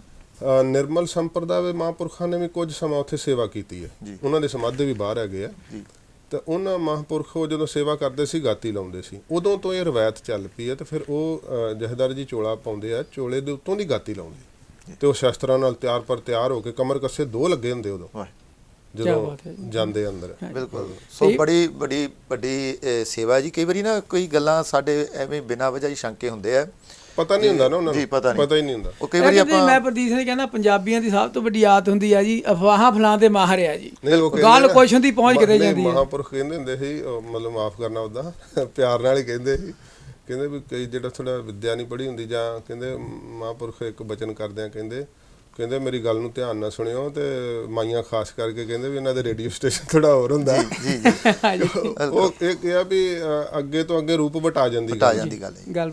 ਕਈ ਵਾਰੀ ਗੱਲ ਕਿਤੋਂ ਤੁਰਦੀ ਹੈ ਜੀ, ਜਿਹੜੀ ਹਜੂਰ ਸਾਹਿਬ ਦੀ ਮਰਿਆਦਾ ਹੈ। ਜਦੋਂ ਆਪਾਂ ਪਿੱਛੇ ਦੇਖਦੇ ਹਾਂ ਜੀ 1708 'ਚ ਗੁਰੂ ਸਾਹਿਬ ਸੱਚੇ ਪਾਤਸ਼ਾਹ ਹਜੂਰ ਗੁਰੂ ਗਰੀਬ ਨਿਵਾਜ ਗੁਰੂ ਗੋਬਿੰਦ ਸਿੰਘ ਸਾਹਿਬ ਚਲੇ ਜਾਂਦੇ ਸੰਸਾਰ, ਤੇ ਉਸ ਤੋਂ ਲੈ ਕੇ 1820-25 ਦੇ ਵਿੱਚ ਉੱਥੋਂ ਦੇ ਜਿਹੜੇ ਪ੍ਰਬੰਧਕ ਨੇ ਜਾਂ ਪੁਜਾਰੀ ਨੇ ਹਜੂਰ ਸਾਹਿਬ ਦੇ, ਹਜੂਰੀ ਸਿੰਘ ਨੇ, ਉਹ ਮਹਾਰਾਜਾ ਰਣਜੀਤ ਸਿੰਘ ਦੇ ਦਰਬਾਰ 'ਚ ਉਸ ਵੇਲੇ ਆਉਂਦੇ ਆ। ਉਸ ਤੋਂ ਵਿੱਚ ਜਿਹੜਾ ਵਕਵਾ ਹੈ ਜੀ, ਉਹ ਸਾਡੇ ਤੇ ਵੱਡੇ ਘੱਲੂਕਾਰੇ, ਛੋਟੇ ਘੱਲੂਕਾਰੇ, ਬੜੀਆਂ ਛੋਟੀਆਂ ਜੰਗਾਂ ਸਿੱਖਾਂ ਦੇ ਨਾਂ ਤੇ, ਇਹ ਸਿਰਫ ਪੰਜਾਬ ਦਾ ਸਾਡੇ ਕੋਲ ਇਤਿਹਾਸ ਹੈ। ਜੇ ਅਸੀਂ ਹਜੂਰ ਸਾਹਿਬ ਦਾ ਇਤਿਹਾਸ ਕਦੇ ਕਿਸੇ ਨੇ ਜਾਣਨ ਦੀ ਕੋਸ਼ਿਸ਼ ਨਹੀਂ ਕੀਤੀ, ਜੇ ਅੱਜ ਆਪਾਂ ਦੇਖੀਏ ਸਾਡੇ ਕੋਲ ਸ਼ਾਇਦ ਹੀ ਕੋਈ ਖਾਨਦਾਨ ਹੋਵੇ ਇਹੋ ਜਿਹਾ ਜਿਹਦੇ 'ਚ ਕੋਈ ਪਤਤ ਨਾ ਹੋਵੇ। ਪਤਤ ਸਾਡੇ ਪੰਜਾਬ 'ਚ ਇਹੋ ਜਿਹਾ ਦੌਰ ਚੱਲਿਆ। ਜੇ ਅਸੀਂ ਹਜੂਰ ਸਾਹਿਬ ਦੇਖੀਏ, ਹਜੂਰੀ ਸਿੰਘਾਂ ਨੂੰ, ਉਹਨਾਂ ਦੇ ਪਰਿਵਾਰਾਂ 'ਚੋਂ ਇੱਕ ਵੀ ਤੁਹਾਨੂੰ ਇਹੋ ਜਿਹਾ ਬੱਚਾ ਨਹੀਂ ਮਿਲੂਗਾ ਜਿਹਦੇ ਕੇਸ ਕਤਲ ਹੋਏ ਹੋਣ ਜਾਂ ਸਿੱਖੀ ਤੋਂ ਦੂਰ ਹੋਵੇ। ਉਸ ਸਮੇਂ ਤੋਂ ਲੈ ਕੇ ਜੇ ਕੋਈ ਕਰਦਾ ਵੀ ਹੈ ਜੀ, ਤੋ ਆਪਣੇ ਪਰਿਵਾਰ ਚੋਂ ਛੇਕ ਦਿੰਦੇ। ਸੋ ਜਿਸ ਵੇਲੇ ਪੇਸ਼ਵਾ ਇੱਕ ਦੁਨੀਆ ਦੀ ਤਾਕਤ ਸੀਗੀ, ਆਪਾਂ ਪਾਣੀਪਤ ਦਾ ਜੰਗ ਪਿੱਛੇ ਜ਼ਿਕਰ ਵੀ ਕੀਤਾ ਸੀ, ਉਹਨਾਂ ਸਮਿਆਂ ਦੇ ਵਿੱਚ ਵੀ ਉੱਥੇ ਰਹਿ ਕੇ ਉਹਨਾਂ ਨੇ ਸਿੱਖੀ ਕਮਾਈ ਹੈ। ਇਹ ਗੱਲ ਕਿਸੇ ਨੂੰ ਕਹਿ ਕੇ ਉਂਗਲ ਕਰਨੀ ਬਹੁਤ ਸੌਖੀ ਹੁੰਦੀ ਹੈ, ਸਿੱਖੀ ਕਮਾਉਣੀ ਬੜੀ ਔਖੀ ਹੈ। ਖਾਸ ਕਰਕੇ ਸਿੰਘ ਸਾਹਿਬ ਗਿਆਨੀ ਕੁਲਵੰਤ ਸਿੰਘ ਜੀ ਜਿਸ ਜਗ੍ਹਾ 'ਤੇ ਅੱਜ ਹਮੇਸ਼ਾ ਜਦੋਂ ਜਾਓ ਉੱਥੇ ਤਾਂ ਤਿਆਰ ਬਰ ਤਿਆਰ ਮਿਲਦੇ ਆ। ਸੋ ਆਪਾਂ ਗਿਆਨੀ ਜੀ ਤੁਸੀਂ ਦੱਸੋ ਤਰਤੀਬ ਨਾਲ ਵੀ ਕਿਸ ਤਰ੍ਹਾਂ ਦੀ ਸੇਵਾ ਹੈ ਸਿੰਘ ਸਾਹਿਬ ਜੀ ਦੀ ਉੱਥੇ, ਕਿਵੇਂ ਸੁਬਾਹ ਤੋਂ ਸ਼ਾਮ ਤੱਕ ਕਿਸ ਤਰ੍ਹਾਂ ਦਾ ਸਕੈਜੂਲ ਹੈ ਜੀ? ਉਹਨਾਂ ਦੀ ਸੇਵਾ ਬਹੁਤ ਕਠਿਨ ਹੈ ਜੀ। ਮੈਨੂੰ ਲੱਗਦਾ ਕਿ ਉਹਨਾਂ ਨੂੰ 4 ਘੰਟੇ ਲਗਾਤਾਰ ਸੌਣ ਨੂੰ ਨਹੀਂ ਮਿਲਦੇ ਜੀ। ਤੇ ਜੋ ਮੈਂ ਉਹਨਾਂ ਨੂੰ ਦੇਖਿਆ ਉਸ ਤਰ੍ਹਾਂ ਦੱਸ ਦਿੰਦਾ। ਅੰਮ੍ਰਿਤ ਵੇਲੇ ਕਵਾੜ ਉਹਨਾਂ ਨੇ ਖੋਲ੍ਹਣੇ ਆ, ਹਾਂਜੀ ਜੀ। ਤੇ ਸਰਦੀਆਂ ਦੀ ਰੁੱਤ, ਗਰਮੀਆਂ ਦੀ ਰੁੱਤ 'ਚ ਥੋੜ੍ਹਾ 15 ਮਿੰਟ ਸਮਾਂ ਅੱਗੇ ਪਿੱਛੇ ਹੋ ਜਾਂਦਾ, 3 ਸਵਾ 3 ਦੇ ਇੱਦਾਂ ਸਮਾਂ ਥੋੜ੍ਹਾ 15 ਮਿੰਟ, ਕਈ ਵਾਰੀ ਕਥਾ ਦਾ ਵੀ, ਕੀਰਤਨ ਦਾ, ਇਹ ਸਾਰੇ ਚੇਂਜ ਹੋ ਜਾਂਦੇ ਫਿਰ। ਤੇ ਜਥੇਦਾਰ ਜੀ ਜਦੋਂ ਮਤਲਬ ਵੀ ਆਉਂਦੇ ਆ ਸਵੇਰੇ ਵੀ, ਉਹ ਪੂਰੇ ਤਿਆਰ ਪਰ ਤਿਆਰ ਹੈ, ਗਾਤਰੇ ਵੱਡੀ ਸ੍ਰੀ ਸਾਹਿਬ ਹੁੰਦੀ ਆ, ਤੇ ਜਦੋਂ ਉਹਨਾਂ ਨੇ ਆਉਣਾ ਵਾ ਤੇ ਫਿਰ ਫਤਿਹ ਪੂਰੀ ਗੱਜ ਕੇ ਸਾਰੀ ਸੰਗਤ ਨੇ ਬੁਲਾਉਣੀ ਆ, ਤੋਂ ਅੰਦਰ ਫਿਰ ਸੇਵਾ ਜਿਹੜੀ ਆ ਉਹ ਆਰੰਭ ਕਰ ਦਿੰਦੇ ਆ। ਕਿਸ ਟਾਈਮ ਜੀ ਇਹ ਸ਼ੁਰੂਆਤ ਹੋ ਜਾਂਦੀ ਹੈ? ਅੰਮ੍ਰਿਤ ਵੇਲੇ ਤਕਰੀਬਨ 3 ਸਵਾ 3, ਮੈਂ ਕਿਹਾ ਸਰਦੀਆਂ ਦੀ ਰੁੱਤ ਤੇ 15 ਮਿੰਟ ਫਰਕ, ਉਹਦੇ ਨਾਲ ਥੋੜਾ ਫਰਕ ਹੁੰਦਾ। ਤੇ ਜਦੋਂ ਫਿਰ ਤਕਰੀਬਨ ਜਥੇਦਾਰ ਜੀ ਸਾਰੀ ਸੇਵਾ ਕਰਕੇ ਵਿੱਚੋਂ ਕਈ ਵਾਰੀ ਉੱਦਾਂ ਮੈਨੂੰ ਜਥੇਦਾਰ ਜੀ ਦੱਸਦੇ ਕਿ ਪਹਿਲਾਂ ਜਦੋਂ ਜਥੇਦਾਰ ਜੀ ਸੇਵਾ ਕਰਦੇ ਹੁੰਦੇ ਸੀ, ਉਹ ਤਾਂ ਮਤਲਬ ਵੀ ਕਥਾ ਦੀ ਆਰੰਭਤਾ ਤੱਕ ਹੀ ਅੰਦਰ ਹੀ ਰਹਿੰਦੇ ਸੀ ਜੀ। ਤੋਂ ਹੁਣ ਜਥੇਦਾਰ ਜੀ ਕਹਿੰਦੇ ਵੀ ਪਹਿਲਾਂ ਵੀ ਜਥੇਦਾਰ ਥੋੜ੍ਹਾ ਜਿਹਾ ਕਈ ਵਾਰੀ ਜਲ ਪਾਣੀ ਜਾਂ ਕੋਈ ਵਾਸ਼ਰੂਮ ਦੀ ਕਿਰਿਆ ਜਾਂ ਕਰਨੀ, ਇੱਕ ਵਾਰੀ ਕਿਰਿਆ ਸੋਧ ਕੇ, ਤਾਂ ਉਹ ਕੀ ਆ ਵੀ ਉਦੋਂ ਤਕਰੀਬਨ 5 ਸਵਾ 5 ਵਜੇ ਜਾਂ ਜਾਣਾ, ਤੇ ਫਿਰ ਤਕਰੀਬਨ 20-25 ਮਿੰਟ ਦੇ ਵਿੱਚ ਫਿਰ ਵਾਪਸ ਆਉਣਾ। ਤੇ ਉਹਨੇ ਨਾਲੇ ਥੋੜਾ ਇਸ਼ਨਾਨ ਸ਼ੋਧਣਾ, ਕਿਉਂਕਿ ਉਹ ਉੱਥੇ ਥੋੜਾ ਸਰੀਰ ਖੁੱਲ ਜਾਂਦਾ। ਜਥੇਦਾਰ ਜੀ ਦਾ ਉਹ ਜੁੱਸਾ ਸਰੀਰ ਦਾ ਇਦਾਂ ਦਾ, ਉਹ ਵੈਸੇ ਹੀ ਖਲੋਣ ਨਾਲ ਤੇ ਉਹਨਾਂ ਨੂੰ ਪਸੀਨਾ ਬਹੁਤ ਆਉਂਦਾ, ਬਹੁਤ ਪਸੀਨਾ ਆਉਂਦਾ। ਤਾਂ ਫਿਰ ਉਹ ਸਾਰਾ ਉਹਨਾਂ ਦਾ ਉਹ ਜਦੋਂ ਅੰਦਰੋਂ ਨਿਕਲਦੇ ਆ ਨਾ ਮਹਾਰਾਜ ਦਾ, ਕਿਉਂ ਕਵਾੜ ਬੰਦ ਹੁੰਦੇ ਆ ਨਾ, ਤੇ ਅੰਦਰ ਸੇਵਾ ਕਰਦੇ ਆ।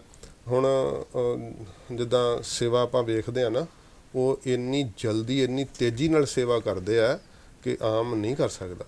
ਇੰਨਾ ਸ਼ਸਤਰਾਂ ਦੇ ਸਜਾਉਣ ਦਾ ਸੋਹਣਾ ਮਤਲਬ ਵੀ ਤਰੀਕਾ ਉਹਨਾਂ ਕੋਲ। ਫਿਰ ਥੋੜ੍ਹਾ ਜਲ ਪਾਣੀ ਛਕ ਕੇ ਤੇ ਫਿਰ ਦੁਬਾਰਾ ਆ ਜਾਂਦੇ, ਤੇ ਜਦੋਂ ਅਰਦਾਸ ਹੁੰਦੀ ਹੈ ਤੇ ਕਵਾੜ ਖੁੱਲ੍ਹਦੇ ਆ ਸੱਚੇ ਪਾਤਸ਼ਾਹ ਜੀ ਦੇ ਤਖਤ ਅਸਥਾਨ ਦੇ ਚਾਰੇ, ਤੇ ਫਿਰ ਉਹ ਨਜ਼ਾਰਾ ਬਸ ਸ਼ਬਦਾਂ ਨਾਲ ਨਹੀਂ ਬਿਆਨ ਹੁੰਦਾ। ਤੇ ਜਥੇਦਾਰ ਜੀ ਫਿਰ ਅੰਦਰ ਚੌਰ ਕਰਦੇ ਆ ਮਹਾਰਾਜ ਦੇ। ਉਦੋਂ ਪੂਰਾ ਐਨ ਉਹ ਗਹਿ ਗੱਚ ਆਨੰਦ ਵਾਲੀ ਘੜੀ ਹੁੰਦੀ ਹੈ, ਜਦੋਂ ਫਿਰ ਕਿਤੇ ਅਤਰ ਫਲੇਲ ਤੇ ਚੰਦਨ ਦੇ ਖੁਸ਼ਬੂਆਂ ਉੱਡ ਰਹੀਆਂ ਹੁੰਦੀਆਂ, ਦੇਸੀ ਧੂਫ ਜਿਹੜੀ ਆਪਣੀ ਉਹ ਬਾਹਰ ਪਰਿਕਰਮਾ ਹੋ ਰਹੀ ਹੁੰਦੀ ਆ। ਬਸ ਉਹ ਐਵੇਂ ਲੱਗਦਾ ਵੀ ਹੁਣ 10ਵੇਂ ਪਾਤਸ਼ਾਹ ਜੀ ਤਖਤ ਤੇ ਸਜੇ ਆ, ਦਰਬਾਰ ਲੱਗਾ ਸੱਚੇ ਪਾਤਸ਼ਾਹ ਦਾ। ਫਿਰ ਜਦੋਂ ਮੇਰਾ ਕਥਾ ਦੀ ਹਾਜ਼ਰੀ ਦਾ ਸਮਾਂ ਹੁੰਦਾ ਤਾਂ ਮੈਂ ਅਰਦਾਸ 'ਚ ਕੋਸ਼ਿਸ਼ ਹੁੰਦੀ ਹੈ ਮੈਂ ਅਰਦਾਸ ਦੇ ਵਿੱਚ ਖਲੋਵਾਂ ਜਾ ਕੇ। ਫਿਰ ਮੈਂ ਅਰਦਾਸ 'ਚ ਬਾਹਰ ਹੀ ਖਲੋ ਜਾਣਾ, ਤਾਂ ਅਰਦਾਸ ਦੀ ਸੰਪੂਰਨਤਾ 'ਤੇ ਨਮਸਕਾਰ ਕਰਨੀ ਹੈ। ਫਿਰ ਤਖਤ ਸਾਹਿਬ ਦੇ ਅੰਦਰ ਨਮਸਕਾਰ, ਸਾਹਮਣੇ ਪੌੜ ਜਿਹੜੇ ਜਿੱਥੋਂ ਜਥੇਦਾਰ ਜੀ ਅੰਦਰ ਜਾਂਦੇ ਉੱਥੇ ਨਮਸਕਾਰ ਕਰਕੇ ਮਹਾਰਾਜ ਤਾਬਿਆ ਬੈਠ ਜਾਣਾ। ਫਿਰ ਗੁਰੂ ਸਾਹਿਬ ਦਾ ਸ਼੍ਰੀ ਮੁਖਵਾਕ ਹੁੰਦਾ, ਜੋ ਹੈੱਡ ਗ੍ਰੰਥੀ ਸਿੰਘ ਸਾਹਿਬ ਯਾਨੀ ਕਸ਼ਮੀਰ ਸਿੰਘ ਜੀ, ਉਹ ਸ਼੍ਰੀ ਮੁਖਵਾਕ ਲੈਂਦੇ ਆ। ਤਾਂ ਜਦੋਂ ਸਤਿਗੁਰੂ ਜੀ ਦਾ ਸ਼੍ਰੀ ਮੁਖਵਾਕ ਹੋਣਾ, ਫਤਿਹ ਬੁਲਾਉਣੀ ਆ, ਉਦੋਂ ਜਥੇਦਾਰ ਜੀ ਬਾਹਰ ਆਉਣਾ। ਤਾਂ ਕਈ ਦਿਨ ਸਾਨੂੰ ਲੰਘ ਜਾਂਦੇ ਆ ਆਪਸ 'ਚ ਮਿਲਿਆ ਵੀ, ਤੇ ਉਹੋ ਹੀ ਫਤਿਹ ਹੁੰਦੀ ਬਸ। ਉਹਨਾਂ ਨੇ ਨੇਤਰਾਂ ਨਾਲ ਐਂ ਕਰਨਾ, ਮੈਂ ਨੇਤਰਾਂ ਨਾਲ ਇੱਦਾਂ ਕਰਨਾ, ਇੰਨੀ ਫਤਿਹ ਹੁੰਦੀ ਹੈ। ਤੇ ਫਿਰ ਜਥੇਦਾਰ ਜੀ ਚਲੇ ਜਾਂਦੇ ਆ ਤੇ ਕਥਾ ਆਰੰਭ ਹੋ ਜਾਂਦੀ ਹੈ। ਤਾਂ ਉਹ ਉਹਨਾਂ ਦੇ ਜਲ ਪਾਣੀ ਛਕ ਕੇ ਆਰਾਮ ਕਰਨ ਦਾ ਵਕਤ ਹੁੰਦਾ, ਹਾਂਜੀ। ਤੇ ਫਿਰ ਉਹਨਾਂ 11:15 ਆਉਣਾ ਹੁੰਦਾ। ਪਰ ਮੇਰੇ ਨਾਲ ਕਈ ਵਾਰੀ ਜਦੋਂ ਆਪਾਂ ਦੁਪਹਿਰੇ ਇਕੱਠੇ ਹੋਣਾ, ਵੀ ਕਈ ਵਾਰੀ ਉਹਨਾਂ ਕਹਿਣਾ ਵੀ ਗਿਆਨੀ ਜੀ ਪ੍ਰਸ਼ਾਦਾ ਛਕੀਏ, ਤੇ ਜਾਂ ਕਿਸੇ ਪ੍ਰੋਗਰਾਮ 'ਤੇ ਇਕੱਠੇ ਹੋਏ, ਜਾਂ ਕਿਸੇ ਘਰੇ, ਜਾਂ ਬਾਬਾ ਜੀ ਦੇ ਕਈ ਵਾਰੀ ਮਹਾਂਪੁਰਖਾਂ ਦੇ ਘਰੇ ਵੀ ਲੰਗਰ ਹੋਣਾ। ਬਾਬਾ ਜੀ ਦੇ ਭਰਾ ਵੀ, ਮਾਤਾ ਜੀ ਬਹੁਤ ਸਾਧੂ ਸੁਭਾਅ ਨੇ, ਤੇ ਲੰਗਰ ਘਰੇ ਕਰਨਾ। ਫਿਰ ਉੱਥੇ ਜਥੇਦਾਰ ਜੀ ਨੇ ਕਈ ਵਾਰੀ ਗੱਲ ਕਰਨੀ ਵੀ ਗਿਆਨੀ ਜੀ ਅੱਜ ਕਥਾ 'ਚ ਆਹ ਬਚਨ ਆਇਆ ਸੀ, ਇੱਦਾਂ ਕਥਾ। ਤੇ ਮੈਂ ਕਹਿਣਾ ਤੁਸੀਂ ਸੌਂਦੇ ਕਦੋਂ ਆ? ਜੇ ਤੁਸੀਂ ਕਥਾ ਵੀ ਸੁਣਦੇ ਆ ਤੇ ਆਰਾਮ ਕਿਹੜੇ ਵਕਤ ਕਰਦੇ ਆ? ਫਿਰ ਆਏ ਗਿਆ ਨੂੰ ਵੀ ਮਿਲਣਾ ਜੀ, ਉਹ ਤਾਂ ਮਤਲਬ ਇੱਕ ਦੱਸਦਾ ਨਾ ਤੁਹਾਨੂੰ। ਫਿਰ ਉੱਥੋਂ ਵੇਖੋ ਵੀ ਜੇ ਤੁਸੀਂ ਉਹਨਾਂ ਨੇ ਕਥਾ ਵੀ ਸੁਣੀ ਹੈ ਤੇ ਫਿਰ ਆਪਣਾ ਮੰਨ ਲਓ ਵੀ ਤਕਰੀਬਨ ਸਮੇਂ ਦੇ ਤਬਦੀਲ ਹੋਣ ਨਾਲ 8:30 ਜਾਂ 8:45 ਤੱਕ ਕਥਾ ਹੁੰਦੀ ਹੈ। ਤਾਂ ਫਿਰ ਬਾਬਾ ਜੀ ਇਸ਼ਨਾਨ ਕਰਕੇ ਤੇ ਫਿਰ ਤਖਤ ਸਾਹਿਬ ਤੇ 11:15 ਦੇ ਕਰੀਬ ਆ ਰਹੇ ਆ। ਤੁਸੀਂ ਵੇਖੋ ਕਿੰਨਾ ਕੁ ਵਕਫਾ ਹੋਊਗਾ ਉਹਨਾਂ ਕੋਲ ਆਰਾਮ ਕਰਨ ਨੂੰ। ਤੇ ਫਿਰ ਆ ਕੇ ਭੋਗ ਲੱਗਣਾ 12 ਵਜੇ ਤੱਕ। ਉਹਨਾਂ ਨੇ ਫਿਰ ਅੰਦਰ ਸਾਰੀ ਉਹ ਕਰਕੇ ਸੇਵਾ, ਤੇ ਉਦੋਂ ਵੀ ਮਤਲਬ ਵੀ ਉਹਨਾਂ ਨੇ ਕਵਾੜ ਬੰਦ ਕਰਕੇ ਤੇ ਜਦੋਂ ਜਾਣਾ ਹੈ ਉਹ ਉਹਨਾਂ ਕੋਲ 4 ਵਜੇ ਤੱਕ ਦਾ ਫਿਰ ਸਮਾਂ ਹੁੰਦਾ, 12 ਵਜੇ ਤੋਂ ਲੈ ਕੇ। ਪਰ ਉਹ ਉਹਨਾਂ ਦਾ ਸਮਾਂ ਹੁੰਦਾ ਨਗਰ 'ਚ ਕਿਤੇ ਨਾ ਕਿਤੇ ਪ੍ਰੋਗਰਾਮ ਹੁੰਦਾ, ਐਵਰੀ ਡੇ 2-3 ਉਹਨਾਂ ਪ੍ਰੋਗਰਾਮਾਂ ਨੂੰ ਨਿਭਾਉਣਾ।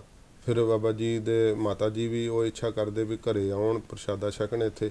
ਤਾਂ ਫਿਰ ਪਰਿਵਾਰ ਦੀਆਂ ਵੀ ਕੁਝ ਚਲੋ ਮਾਤਾ ਜੀ ਦੀ ਇੱਛਾ ਕਰਕੇ, ਪਰ ਬਾਬਾ ਜੀ ਜੇ ਜ਼ਿਆਦਾ ਲੇਟ ਹੋ ਜਾਣ ਜਥੇਦਾਰ ਹੋਣੀ, ਤਾਂ ਫਿਰ ਸਿੱਧਾ ਹੀ ਆਸਣ 'ਤੇ ਆ ਜਾਂਦੇ, ਫਿਰ ਘਰ ਨਹੀਂ ਜਾਂਦੇ। ਤਾਂ ਉੱਥੇ ਵੀ ਮੈਂ ਇੱਕ ਵਾਰੀ ਘਰੇ ਪ੍ਰਸ਼ਾਦਾ ਸੀਗਾ ਤੇ ਬਹਿਣ ਲੱਗਾ, ਤੇ ਉੱਥੇ ਪਲੰਘੇ ਤੇ ਮੈਂ ਰੇਲ ਵੇਖੀ ਤੇ ਭਾਗ ਸੀ ਸੈਂਚੀ ਗੁਰੂ ਸਾਹਿਬ ਜੀ ਦੀ। ਤੇ ਮੈਂ ਕਿਹਾ ਜੀ ਇਹ ਸੈਂਚੀ ਤੁਸੀਂ ਸਹਿਜ ਪਾਠ ਕਰਦੇ ਆ? ਕਹਿੰਦੇ ਆ ਮੈਂ ਸਹਿਜ ਪਾਠ ਕਰਦਾ ਹੁੰਦਾ। ਤੇ ਮੈਂ ਤੁਸੀਂ ਸੌਂਦੇ ਕਦੋਂ? ਇਹ ਤੁਹਾਡੇ ਸੌਣ ਦਾ ਟਾਈਮ ਆ। ਤੇ ਫਿਰ ਮੈਨੂੰ ਪੰਕਤੀ ਪੜ੍ਹ ਕੇ ਗਈ, ਇੱਕ ਦਿਨ ਸੋਬਨ ਹੋਏ ਗੋ ਲਾਂਬੇ ਗੋਡ ਪਸਾਰ। ਇੰਨਾ ਮਹਾਰਾਜ ਦੀ ਕਿਰਪਾ ਸੱਚੇ ਪਾਤਸ਼ਾਹ ਦੀ। ਤੇ ਪ੍ਰਸ਼ਾਦਾ ਛਕ ਕੇ ਬਾਣੀ ਪੜ੍ਹਨ ਲੱਗ ਜਾਣਾ। ਉੱਥੋਂ ਉੱਠ ਕੇ ਫਿਰ ਆਪਣੇ ਡਿਊਟੀ 'ਤੇ ਜਦੋਂ ਆਉਣਾ ਤੇ ਆਉਂਦਿਆਂ ਇਸ਼ਨਾਨ ਕਰਨਾ। ਉਹ ਖੁੱਲ੍ਹਾ ਇਸ਼ਨਾਨ ਫਿਰ ਉਦੋਂ ਖੁੱਲ੍ਹਾ ਕਰਨਾ, ਤੇ ਇਸ਼ਨਾਨ ਕਰਕੇ 4 ਵਜੇ ਹਾਜ਼ਰ ਹੋ ਜਾਣਾ। ਭੋਗ ਲੱਗਣਾ ਸਤਿਗੁਰੂ ਜੀ ਨੂੰ, ਤੇ ਫਿਰ ਕਥਾ ਆਰੰਭ ਹੋਣੀ ਹੈ। ਤੇ ਉਹ ਕਥਾ ਤੋਂ ਫਿਰ ਜਦੋਂ ਬਾਅਦ ਕੀਰਤਨ ਆਰੰਭ ਹੋਣਾ, ਉਸ ਕੀਰਤਨ ਤੋਂ ਬਾਬਾ ਜੀ ਨੇ 6 ਵਜੇ ਦੇ ਕਰੀਬ ਫਿਰ ਤਖਤ ਸਾਹਿਬ 'ਤੇ ਆਉਣਾ। ਉਹ ਫਿਰ ਸ਼ਾਮ ਦੀ ਸਾਰੀ ਪ੍ਰਕਿਰਿਆ ਫਿਰ ਸਾਰਾ ਕਰਕੇ ਸੇਵਾ ਤੇ ਆ ਜਾਣਾ। ਉਦੋਂ ਸੰਗਤ ਨੂੰ ਮਿਲਣਾ, ਫਿਰ ਉਦੋਂ ਸੰਗਤ ਨੂੰ ਮਿਲ ਕੇ ਤੇ ਤਕਰੀਬਨ ਘੰਟਾ 1.5 ਘੰਟਾ ਉਹਨਾਂ ਨੂੰ ਸੰਗਤ ਨੂੰ ਮਿਲਣ ਨੂੰ ਲੱਗ ਜਾਂਦਾ। ਤੇ ਵੇਖੋ ਹਰੇਕ ਨੂੰ ਜੀ ਆਇਆਂ ਆਖਣਾ, ਹਰੇਕ ਦੀ ਗੱਲ ਸੁਣਨੀ। ਤੇ ਤੁਸੀਂ ਖਿੱਚੋਗੇ ਜੇ ਤੁਹਾਨੂੰ 200-300 ਜਾਣਾ ਮਿਲਣ ਨੂੰ, ਤੇ ਤੁਸੀਂ ਕਹੋਗੇ ਨਹੀਂ ਮੈਂ ਨਹੀਂ ਆਰਾਮ ਕਰਨਾ। ਔਰ ਇੱਕ ਰੋਜ਼ ਦੀ ਰੂਟੀਨ ਹੈ ਜੀ, ਇਹ ਵੀ ਇੱਕ ਛੁੱਟੀ ਨਹੀਂ ਹੈ, ਇੱਕ ਦਿਨ ਦੀ ਵੀ ਛੁੱਟੀ, ਰੋਜ਼ ਦੀ ਰੂਟੀਨ। ਫਿਰ ਉਹਨਾਂ 'ਚ ਵੇਖੋ ਕਈ ਖਾਸ ਆਏ ਹੁੰਦੇ ਆ, ਉਹਨਾਂ ਨੂੰ ਫਿਰ ਕਹਿਣਾ ਵੀ ਅੰਦਰ ਪ੍ਰਸ਼ਾਦਾ ਛਕਾਓ ਇਹਨਾਂ ਨੂੰ। ਕਿਉਂਕਿ ਇਹ ਜੇ ਆਪਾਂ ਮਤਲਬ ਵੀ ਜਥੇਬੰਦੀਆਂ ਦੇ ਕਈ ਵਾਰੀ ਕੋਈ ਖਾਸ ਸਿੰਘ ਆ ਜਾਂਦੇ ਆ, ਤਾਂ ਉਹਨਾਂ ਨੂੰ ਫਿਰ ਬਾਬਾ ਜੀ ਵਿਸ਼ੇਸ਼ ਕਹਿੰਦੇ ਵੀ ਇਹ ਆਪਣੀ ਪੰਥ ਵਾਸਤੇ ਸੇਵਾ ਕਰਦੇ ਆ ਜਾਂ ਕਿਵੇਂ। ਜਦੋਂ ਅਸੀਂ ਜਾਂਦੇ ਆ ਤੇ ਸਾਨੂੰ ਤਾਂ ਪਤਾ ਹੁੰਦਾ ਸਾਰਾ। ਜਦੋਂ ਮੈਂ ਨਹੀਂ ਸੀ ਸੇਵਾ ਕਰਦਾ ਤੇ ਅਸੀਂ ਜਾਣਾ ਤੇ ਅਸੀਂ ਪਹਿਲਾਂ ਅੰਦਰ ਬੈਠੇ ਹੋਣਾ ਤੇ ਜਿੱਥੇ ਪ੍ਰਸ਼ਾਦਾ ਛਕਦੇ ਆ, ਚਲੋ ਮੈਂ ਮਾਣ ਨਾਲ ਕਹਿ ਲੈਣਾ, ਉੱਥੇ ਕੋਈ ਨਹੀਂ ਜਾਂਦਾ ਹੋਰ, ਤੇ ਮੈਨੂੰ ਨਾਲ ਬਿਠਾ ਕੇ ਆਪਾਂ ਇਕੱਠੇ ਪ੍ਰਸ਼ਾਦਾ ਛਕਦੇ ਗਏ, ਉੱਥੇ ਭਜਨ ਬਲਾਸ ਕਰ ਲੈਣੇ ਹੈ ਨਾ। ਤੋ ਇਵੇਂ ਇੰਨੀ ਧੀਰਜ ਵਾ ਤੇ ਹਰੇਕ ਨਾਲ ਗੱਲਬਾਤ ਕਰਨੀ, ਹਰੇਕ ਦਾ ਦੁੱਖ ਸੁੱਖ ਸੁਣਨਾ। ਇੱਕ ਤਖਤ ਦੇ ਜਥੇਦਾਰ ਹੋਣ ਦੇ ਨਾਤੇ ਹਰੇਕ ਦੀ ਭਾਵਨਾ ਹੈ ਕਿ ਮੈਂ ਵੀ ਆਪਣੀ ਦੱਸਾਂ, ਹਰੇਕ ਦੀ ਗੱਲ ਵੀ ਸੁਣਨੀ। ਪਰ ਸੇਵਾਦਾਰਾਂ ਨੂੰ ਕੁਛ ਕਈ ਵਾਰੀ ਸਖਤਾਈ ਕਰਨੀ ਵੀ ਪੈਂਦੀ ਆ, ਉਹ ਫਿਰ ਤੋਰਦੇ ਆ ਵੀ ਚਲੋ ਕਹਿੰਦੇ ਵੀ ਹੈ ਨਾ। ਤੇ ਫਿਰ ਉੱਠ ਕੇ ਪ੍ਰਸ਼ਾਦਾ ਛਕਣ ਤੋਂ ਬਾਅਦ ਫਿਰ ਤਕਰੀਬਨ 8:30 ਕਰੀਬ 9 ਦੇ ਕਰੀਬ ਟਾਈਮ ਹੋ ਰਿਹਾ ਹੁੰਦਾ। ਪਹਿਲੋਂ ਹੀ ਬਾਬਾ ਜੀ 8:30 ਦੇ ਫਿਰ ਤਖਤ ਸਾਹਿਬ ਤੇ ਹਾਜ਼ਰ ਹੋ ਜਾਣਾ। ਕੀਰਤਨ ਸੋਹਿਲਾ ਸਾਰਾ ਮਹਾਰਾਜ ਦੀ ਉਹ ਸਾਰੀ ਮਰਿਆਦਾ ਨਿਭਾ ਕੇ ਤੇ ਫਿਰ ਉਹਨਾਂ ਨੇ ਸੈਰ ਕਰਨੀ ਆ ਥੋੜ੍ਹੀ, ਤੇ ਉਹੋ ਹੀ ਸੈਰ ਕਰਨ ਦੇ 2 ਗੇੜੇ ਲਾ ਲੈਣ, 1 ਲਾ ਲੈਣ ਤੇ ਫਿਰ ਪੌੜੀਆਂ ਚੜ੍ਹ ਜਾਣਾ। ਮੈਨੂੰ ਲੱਗਦਾ ਉਦੋਂ ਤੱਕ 10 ਵੱਜ ਜਾਂਦੇ ਆ। ਤੇ ਕਈ ਵਾਰੀ ਫਿਰ ਕੋਈ ਖਾਸ ਪਰਿਵਾਰ ਹੋਇਆ, ਉਹਨੇ ਅੱਧਾ ਘੰਟਾ ਹੁਣ ਲਵਾ ਦੇਣਾ, ਜਾਂ ਕੋਈ ਮੇਰੇ ਵਰਗਾ ਗਿਆ ਹੋਇਆ, ਫਿਰ ਮੈਂ ਕਈ ਵਾਰੀ ਕਹਿਣਾ ਬੈਠਿਆ ਵੀ ਨਹੀਂ ਤੁਸੀਂ ਆਰਾਮ ਕਰੋ। ਕਠਿਨ ਸੇਵਾ, ਬਹੁਤ ਕਠਿਨ ਸੇਵਾ। ਫਿਰ 2-3 ਘੰਟੇ ਸੌਣ ਨੂੰ, ਫਿਰ ਅੰਮ੍ਰਿਤ ਵੇਲਾ। ਮੈਨੂੰ ਕਈ ਵਾਰੀ ਕਹਿੰਦੇ ਹੁੰਦੇ ਆ ਹਨਾ, ਕੋਈ ਮੈਂ ਗੱਲ ਕਰਨੀ ਜੀ, ਬੜਾ ਮਤਲਬ ਵੀ ਇੱਦਾਂ ਉਹਨੇ ਕਹਿਣਾ ਯਾਨੀ ਜੀ ਤੁਹਾਨੂੰ ਤਾਂ ਮੌਜ ਆ, 1 ਘੰਟਾ ਤੁਹਾਡੀ ਡਿਊਟੀ ਹੈ, 23 ਘੰਟੇ ਵਿਹਲੇ ਹੋ। ਮੈਨੂੰ ਇੱਦਾਂ ਕਹਿੰਦੇ। ਸਹੀ ਗੱਲ ਹੈ ਜੀ, ਬਿਲਕੁਲ ਜੀ। ਹਾਂਜੀ ਆਪਾਂ ਗੱਲ ਕਰਦੇ ਹਾਂ, ਗਿਆਨੀ ਜੀ ਨੇ ਬੜਾ ਤਰਤੀਬ ਨਾਲ ਦੱਸਿਆ। ਸਿਰਫ ਗੱਲ ਕਈ ਵਾਰੀ ਕਹਿਣੀ ਸੌਖੀ ਹੁੰਦੀ ਹੈ ਜੀ, ਇਹ ਸੇਵਾ ਜਾਂ ਜਥੇਦਾਰਾਂ ਸਾਹਿਬਾਨਾਂ ਦੀ, ਔਰ ਜਥੇਦਾਰਾਂ ਸਾਹਿਬ ਬਹੁਤ ਵੱਡੀ ਸੇਵਾ ਹੈ ਜੀ। ਇਹ ਇੱਕ ਦਿਨ ਦੀ ਨਹੀਂ ਗੱਲ, ਜਿਸ ਦਿਨ ਜਥੇਦਾਰੀ ਮਿਲੀ ਹੈ ਉਸ ਦਿਨ ਤੋਂ ਲੈ ਕੇ ਜਿੰਨਾ ਚਿਰ ਸੰਸਾਰ ਦੇ ਵਿੱਚ ਵਿਚਰਨਾ ਜਥੇਦਾਰੀ ਦੇ ਤੌਰ 'ਤੇ, ਉਹਨਾਂ ਚਿਰ ਰੂਟੀਨ ਹੀ ਹੈ ਜੀ। ਇੱਕ ਦਿਨ ਆਪਾਂ ਨੂੰ ਕੋਈ ਕੰਮ ਕਰਨਾ ਪਵੇ, ਆਪਾਂ 5 ਦਿਨ ਇੱਥੇ ਕੰਮ ਕਰਦੇ ਹਾਂ, 2 ਛੁੱਟੀਆਂ, ਵੀਕਐਂਡ ਵੇਖੀਦਾ ਜੀ, ਵੀਕਐਂਡ ਆ ਜੇ। ਤੇ ਇੱਕ ਇਹੋ ਜਿਹੀ ਸੇਵਾ ਜਿਹਦੇ 'ਚ ਵੀਕਐਂਡ ਹੈ ਹੀ ਨਹੀਂ ਗਾ ਜੀ। ਬਿਲਕੁਲ ਸਹੀ, ਬੜੀ ਵੱਡੀ ਸੇਵਾ ਹੈ ਜੀ। ਜਦੋਂ ਉਹਨਾਂ ਨੇ ਇੱਦਾਂ ਵੀ 20 ਸਾਲ ਹੋ ਗਏ ਲਗਾਤਾਰ, 20-21 ਸਾਲ ਹੋ ਚੱਲੇ ਹੋਣਾ ਬਾਬਾ ਜੀ ਨੂੰ, 20 ਸਾਲ ਹੋ ਗਏ। ਹਾਂ, 20 ਸਾਲ ਸੰਪੂਰਨ ਹੋਏ ਆ। ਫਿਰ ਵੇਖੋ ਕਈ ਵਾਰੀ ਕਿੰਤੂ ਕਰਦੇ। ਮੈਂ ਸੁਣਿਆ ਸੀ ਕਿਸੇ ਕੋਲੋਂ ਵੀ ਜਥੇਦਾਰ ਜੀ ਵੱਲੋਂ ਕਹਿ ਕੇ ਜੀ ਉਹ ਮੱਥੇ ਟਿਕਾਉਂਦੇ ਆ, ਮੈਂ ਉੱਥੇ ਰਹਿਣਾ ਕਦੇ ਨਹੀਂ। ਹਾਂ, ਜਿਹੜਾ ਆਪਣੀ ਕੋਈ ਸ਼ਰਧਾ ਨਾਲ ਟੇਕਦਾ ਉਹ ਵੀ ਮੈਂ ਤੁਹਾਨੂੰ ਦੱਸਦਾ, ਕਿਉਂਕਿ ਇਹ ਸ਼ੰਕਾ ਉੱਠਦਾ। ਮੈਂ ਜਥੇਬੰਦੀ 'ਚ ਵਿੱਦਿਆ ਪ੍ਰਾਪਤ ਕੀਤੀ ਹੈ, ਸਾਡੇ ਨਹੀਂ ਪੈਰੀਂ ਹੱਥ ਨਹੀਂ ਲਾਉਣ ਦਿੰਦੇ ਹੈ ਨਾ। ਅਤੇ ਪੈਰੀਂ ਹੱਥ ਲਾਉਣ ਨੂੰ ਵੀ ਆਪਾਂ, ਜੇ ਕੋਈ ਸਾਡਾ ਸਿੰਘ ਵੀ ਲਵਾਉਂਦਾ ਦੂਸਰੇ, ਉਹ ਕਹਿੰਦੇ ਵੀ ਇਹ ਫਲਾਨਾ, ਬਹੁਤ ਅਯੋਗ ਸ਼ਬਦ ਵਰਤਦੇ ਆ। ਤਾਂ ਜਦੋਂ ਉੱਥੇ ਸੇਵਾ ਸ਼ੁਰੂ ਕੀਤੀ ਤੇ ਉਹ ਜਿਵੇਂ ਸੰਗਤ ਨੇ ਕਈ ਵਾਰੀ ਜਦੋਂ ਲਾਉਣਾ, ਤਾਂ ਮੈਂ ਜਥੇਦਾਰ ਜੀ ਨੂੰ ਦੱਸਿਆ, ਮੈਂ ਕਿਹਾ ਜੀ ਮੈਨੂੰ ਬਹੁਤ ਫੀਲ ਨਹੀਂ ਚੰਗਾ ਹੁੰਦਾ, ਤੇ ਵੀ ਮੈਂ ਨਹੀਂ, ਮੈਨੂੰ ਆਪਣੇ ਆਪ 'ਚ ਨਹੀਂ, ਮਹਿਸੂਸ ਨਹੀਂ ਚੰਗਾ ਹੁੰਦਾ। ਸਤਿਕਾਰ ਕਰਦੇ ਤੁਹਾਡਾ। ਹਾਂਜੀ। ਤੇ ਜਥੇਦਾਰ ਜੀ ਨੇ ਫਿਰ ਆਖਿਆ ਵੀ ਇੱਥੋਂ ਦੀ ਰਵਾਇਤ ਹੈ, ਸਰੀਰ ਨੂੰ ਕੋਈ ਨਹੀਂ ਲਾਉਂਦਾ, ਇਹ ਗੁਰਬਾਣੀ ਦੀ ਕਥਾ ਨੂੰ ਲਾਉਂਦੇ। ਤਾਂ ਤੁਸੀਂ ਆਪਣੇ ਆਪ ਨੂੰ ਨਾ ਸਮਝੋ, ਤੇ ਇਹ ਗੱਲ ਤੁਸੀਂ ਆਪਣੇ ਮਨ 'ਚੋਂ ਵਿਸਾਰ ਦਿਓ। ਫਿਰ ਕਈ ਚੀਜ਼ਾਂ ਹੁੰਦੀਆਂ ਵੀ ਆਪਾਂ ਨੂੰ ਉੱਥੋਂ ਦੀ ਸਥਾਨਕ ਜਿਹੜੀ ਹੈ ਨਾ, ਉਹ ਚੀਜ਼ ਵੇਖਣੀ ਪੈਂਦੀ ਹੈ। ਆਪਾਂ ਕਿਸੇ ਨੂੰ ਜੇ ਤੁਸੀਂ ਬੜੀ ਸਖਤਾਈ ਨਾਲ ਕਰੋਗੇ, ਉਹ ਤੁਹਾਡੇ ਨੂੰ ਟੁੱਟ ਜਾਏਗਾ। ਹਾਂ, ਇਹ ਜ਼ਰੂਰ ਹੈ। ਫਿਰ ਜਿੱਦਾਂ ਮੈਂ ਕਥਾ 'ਚ ਵੀ ਜ਼ਿਕਰ ਕਰਨਾ ਕਿ ਜਦੋਂ ਤੁਸੀਂ ਗੁਟਕਾ ਸਾਹਿਬ ਫੜਿਆ, ਉਦੋਂ ਨਹੀਂ ਕਿਸੇ ਦੇ ਪੈਰੀਂ ਹੱਥ ਲਾਓ। ਤੇ ਜੇ ਤੁਸੀਂ ਆਪਣੇ ਵੀ ਕਿਤੇ ਹੋਰ ਹੱਥ ਲਾ ਰਹੇ ਆ ਪੈਰਾਂ ਨੂੰ ਜਾਂ ਕਿਤੇ, ਗੁਟਕੇ ਸਾਹਿਬ ਨੂੰ ਨਾ ਲਾਓ। ਗੁਟਕਾ ਸਾਹਿਬ ਤੁਹਾਡੇ ਕੋਲ ਹੈ ਤਾਂ ਗੁਰੂ ਸਾਹਿਬ ਦੀ ਬਾਣੀ, ਸਭ ਤੋਂ ਸਤਿਗੁਰੂ ਜੀ ਦਾ ਸਤਿਕਾਰ ਕਰਨਾ। ਤੇ ਇਹ ਚੀਜ਼ਾਂ ਨੂੰ ਮਤਲਬ ਵੀ ਜਿਵੇਂ ਫਿਰ ਚੰਗਾ ਜੀ। ਮਹਾਂਪੁਰਸ਼ ਤਾਂ ਵੱਡੇ ਮਹਾਂਪੁਰਸ਼ ਸ੍ਰੀ ਮਾਨ ਸੰਤ ਬਾਬਾ ਗੁਰਪੰਜ ਸਿੰਘ ਜੀ, ਮੈਂ ਕਿਹਾ ਕਥਾ 'ਚ ਵੀ ਕਹਿੰਦੇ ਆ, ਭਾਈ ਗੁਰਦਾਸ ਸਾਹਿਬ ਜੀ ਦੀ 12 ਦੇ ਵਿੱਚ ਵੀ, ਮਾਰ ਦੀ ਹਜ਼ੂਰੀ ਦੇ ਵਿੱਚ ਪੈਰੀ ਹੱਥ ਕਿਸੇ ਦੇ ਨਹੀਂ ਲਾਉਣੇ, ਬਾਹਰੋਂ ਕਿਸੇ ਨੂੰ ਸਤਿਕਾਰ ਦੇਣਾ ਤਾਂ ਹੋਰ ਗੱਲ ਹੋ ਜਾਂਦੀ ਹੈ। ਗੁਰਸਿੱਖਾਂ ਦਾ ਸਤਿਕਾਰ ਹੈ। ਵੈਸੇ ਵੀ ਆਪਣੀ ਪੰਜਾਬ ਦੀ ਵੀ ਇੱਕ ਰੀਤ ਹੈ ਜੀ, ਜੇ ਆਪਾਂ ਚਲੋ ਗੁਰਸਿੱਖ ਦੇ ਤੌਰ 'ਤੇ ਦਾ ਵਿਸ਼ੇਸ਼ਣ ਲੱਗ ਜਾਂਦਾ, ਪਰ ਉਤਰਾ ਵੀ ਆਪਾਂ ਆਪਣੇ ਬਜ਼ੁਰਗਾਂ ਦਾ ਜਾਂ ਕਿਸੇ ਹਸਤੀ ਦਾ ਸਤਿਕਾਰ ਕਰਨ ਲਈ। ਭਾਈ ਗੁਰਦਾਸ ਜੀ ਇਹ ਜ਼ਿਕਰ ਕਰਦੇ ਆ ਵੀ ਗੁਰੂ ਨਾਨਕ ਸਾਹਿਬ ਤੋਂ ਪਹਿਲਾਂ ਕੋਈ ਕਿਸੇ ਦੇ ਅੱਗੇ ਝੁਕਦਾ ਨਹੀਂ ਜੀ। ਪੈਰੀ ਪਵਣਾ ਜਗ ਵਰਤਾਇਆ।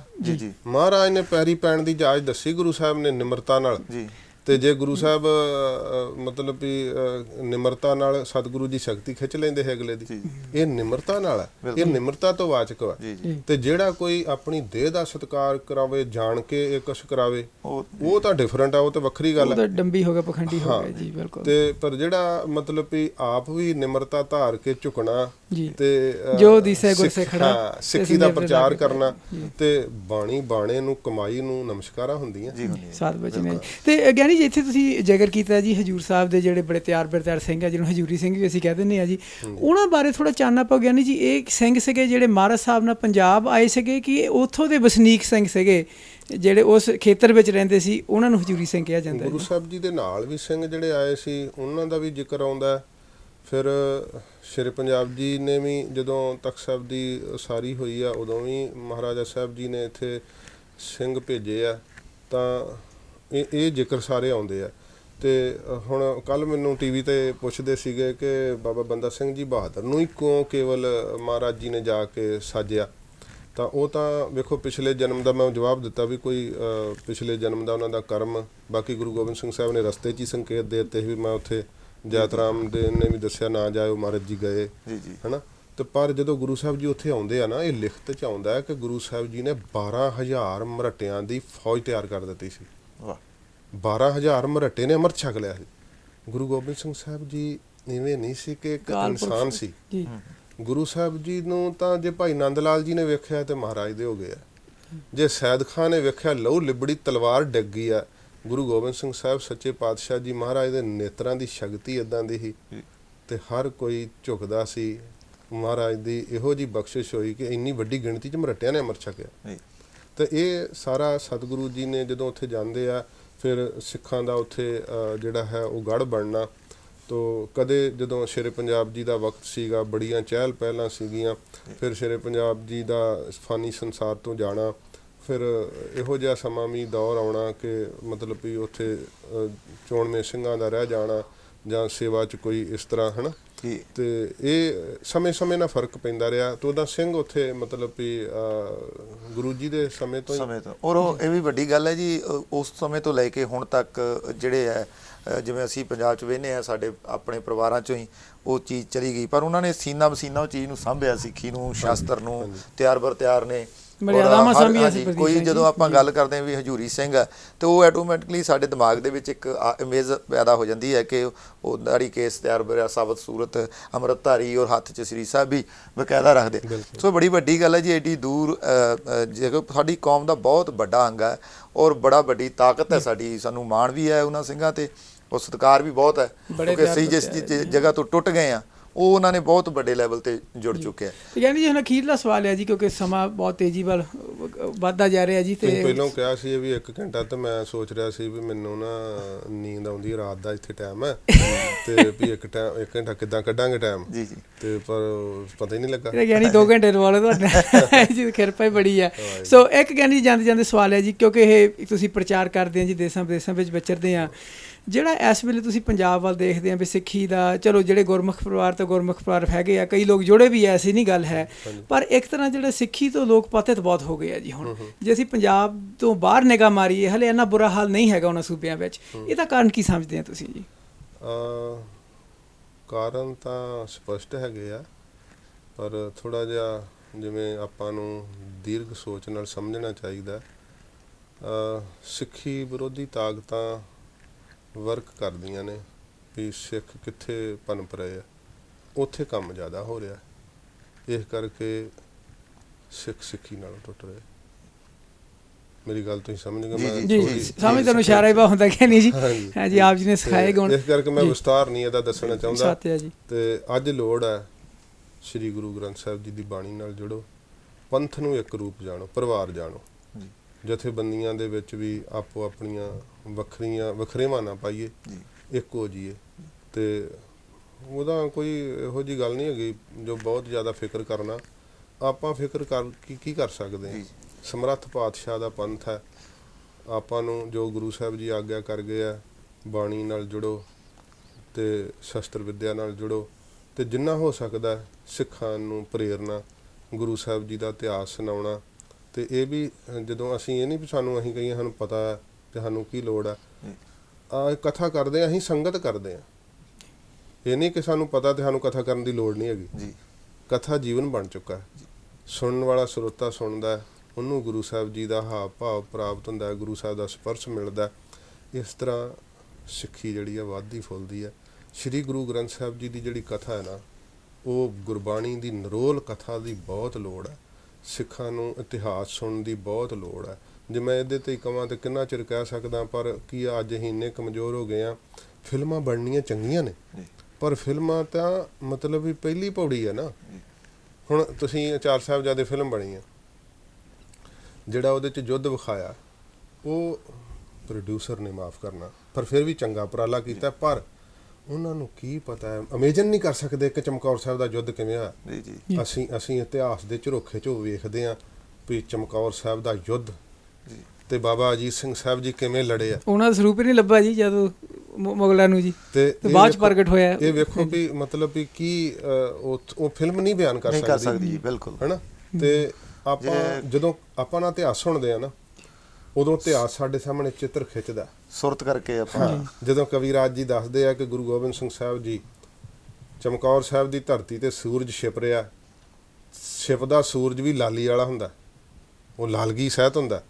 ਇੱਧਰੋਂ ਗੁਰੂ ਸਾਹਿਬ ਜੀ ਮਮਟੀ ਤੇ ਬੀਰ ਆਸਣ ਲਾਈ ਬੈਠੇ ਆ, ਨੂਰੋ ਨੂਰ ਮਹਾਰਾਜ ਦਾ ਚਿਹਰਾ ਬੀਰ ਰਸ ਨਾਲ ਭਖ ਰਿਹਾ, ਤੇ ਉਹ ਸੂਰਜ ਦੀਆਂ ਕਿਰਨਾਂ ਜਦੋਂ ਮਹਾਰਾਜ ਸਾਹਿਬ ਜੀ ਦੇ ਚਿਹਰੇ ਤੇ ਪੈ ਰਹੀਆਂ ਤੇ ਇੱਕ ਵਾਰੀ ਜਿਵੇਂ ਲਾਟਾਂ ਨਿਕਲਦੀਆਂ ਐਵੇਂ ਮਹਾਰਾਜ ਸਾਹਿਬ ਦਾ ਚਿਹਰਾ ਲੱਗ ਰਿਹਾ। ਇਹੋ ਜਿਹੇ ਸੀਨ ਕੌਣ ਖਿੱਚ ਦੂਗਾ? ਫਿਲਮਾਂ 'ਚ ਖਿੱਚੇ ਜਾਣਗੇ, ਹੈ ਨਾ। ਤਾਂ ਹੀ ਕਹਿੰਦੇ ਜੀ ਜੋ ਚੀਜ਼ ਪੜ੍ਹੀ ਜਾਂਦੀ ਹੈ ਜੀ ਉਹ ਫਿਲਮ ਨਹੀਂ ਕਦੇ ਬਣ ਸਕਦੀ। ਸਿੱਖਾਂ ਨੂੰ ਇਹੀ ਆਪਾਂ ਬੇਨਤੀ ਕਰ ਸਕਦੇ ਹਾਂ ਆਪਣੇ ਵੀਰਾਂ ਭਰਾਵਾਂ ਨੂੰ ਕਿ ਤੁਸੀਂ ਆਪਣੇ ਇਤਿਹਾਸ ਦੀ ਕਥਾ ਜ਼ਰੂਰ ਸੁਣੋ। ਵੇਖੋ ਆਪਾਂ ਸਾਰੇ ਪ੍ਰਬੰਧ ਕਰ ਸਕਦੇ ਹਾਂ, ਹੋਰ ਅੱਜ ਪੈਸੇ ਦੀ ਕੋਈ ਕਮੀ ਨਹੀਂ ਹੈ।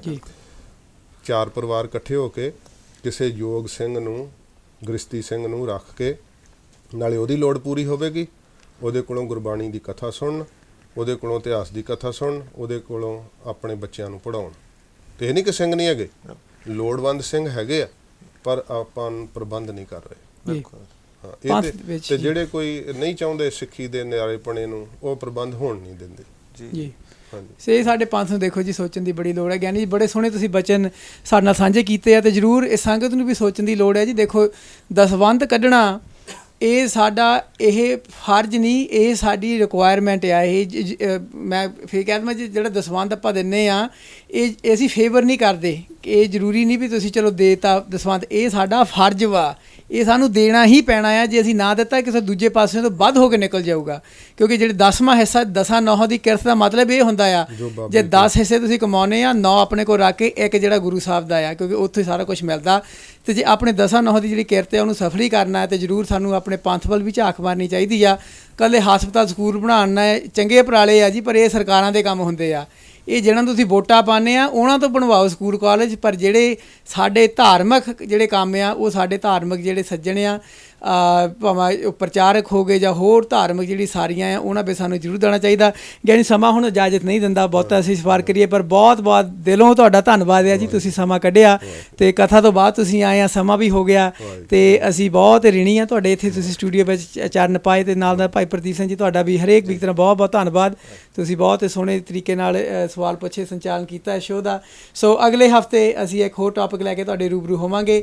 ਜਦ ਤੱਕ ਭਾਈ ਪ੍ਰਦੀਪ ਸਿੰਘ ਨੂੰ ਤੇ ਗਿਆਨੀ ਜੰਗਬੀਰ ਸਿੰਘ ਹੁਣਾਂ ਨੂੰ ਦਿਓ ਇਜਾਜ਼ਤ। ਪਿਆਰ ਨਾਲ ਫਤਿਹ ਬੁਲਾਓ। ਵਾਹਿਗੁਰੂ ਜੀ ਕਾ ਖਾਲਸਾ, ਵਾਹਿਗੁਰੂ ਜੀ ਕੀ ਫਤਿਹ।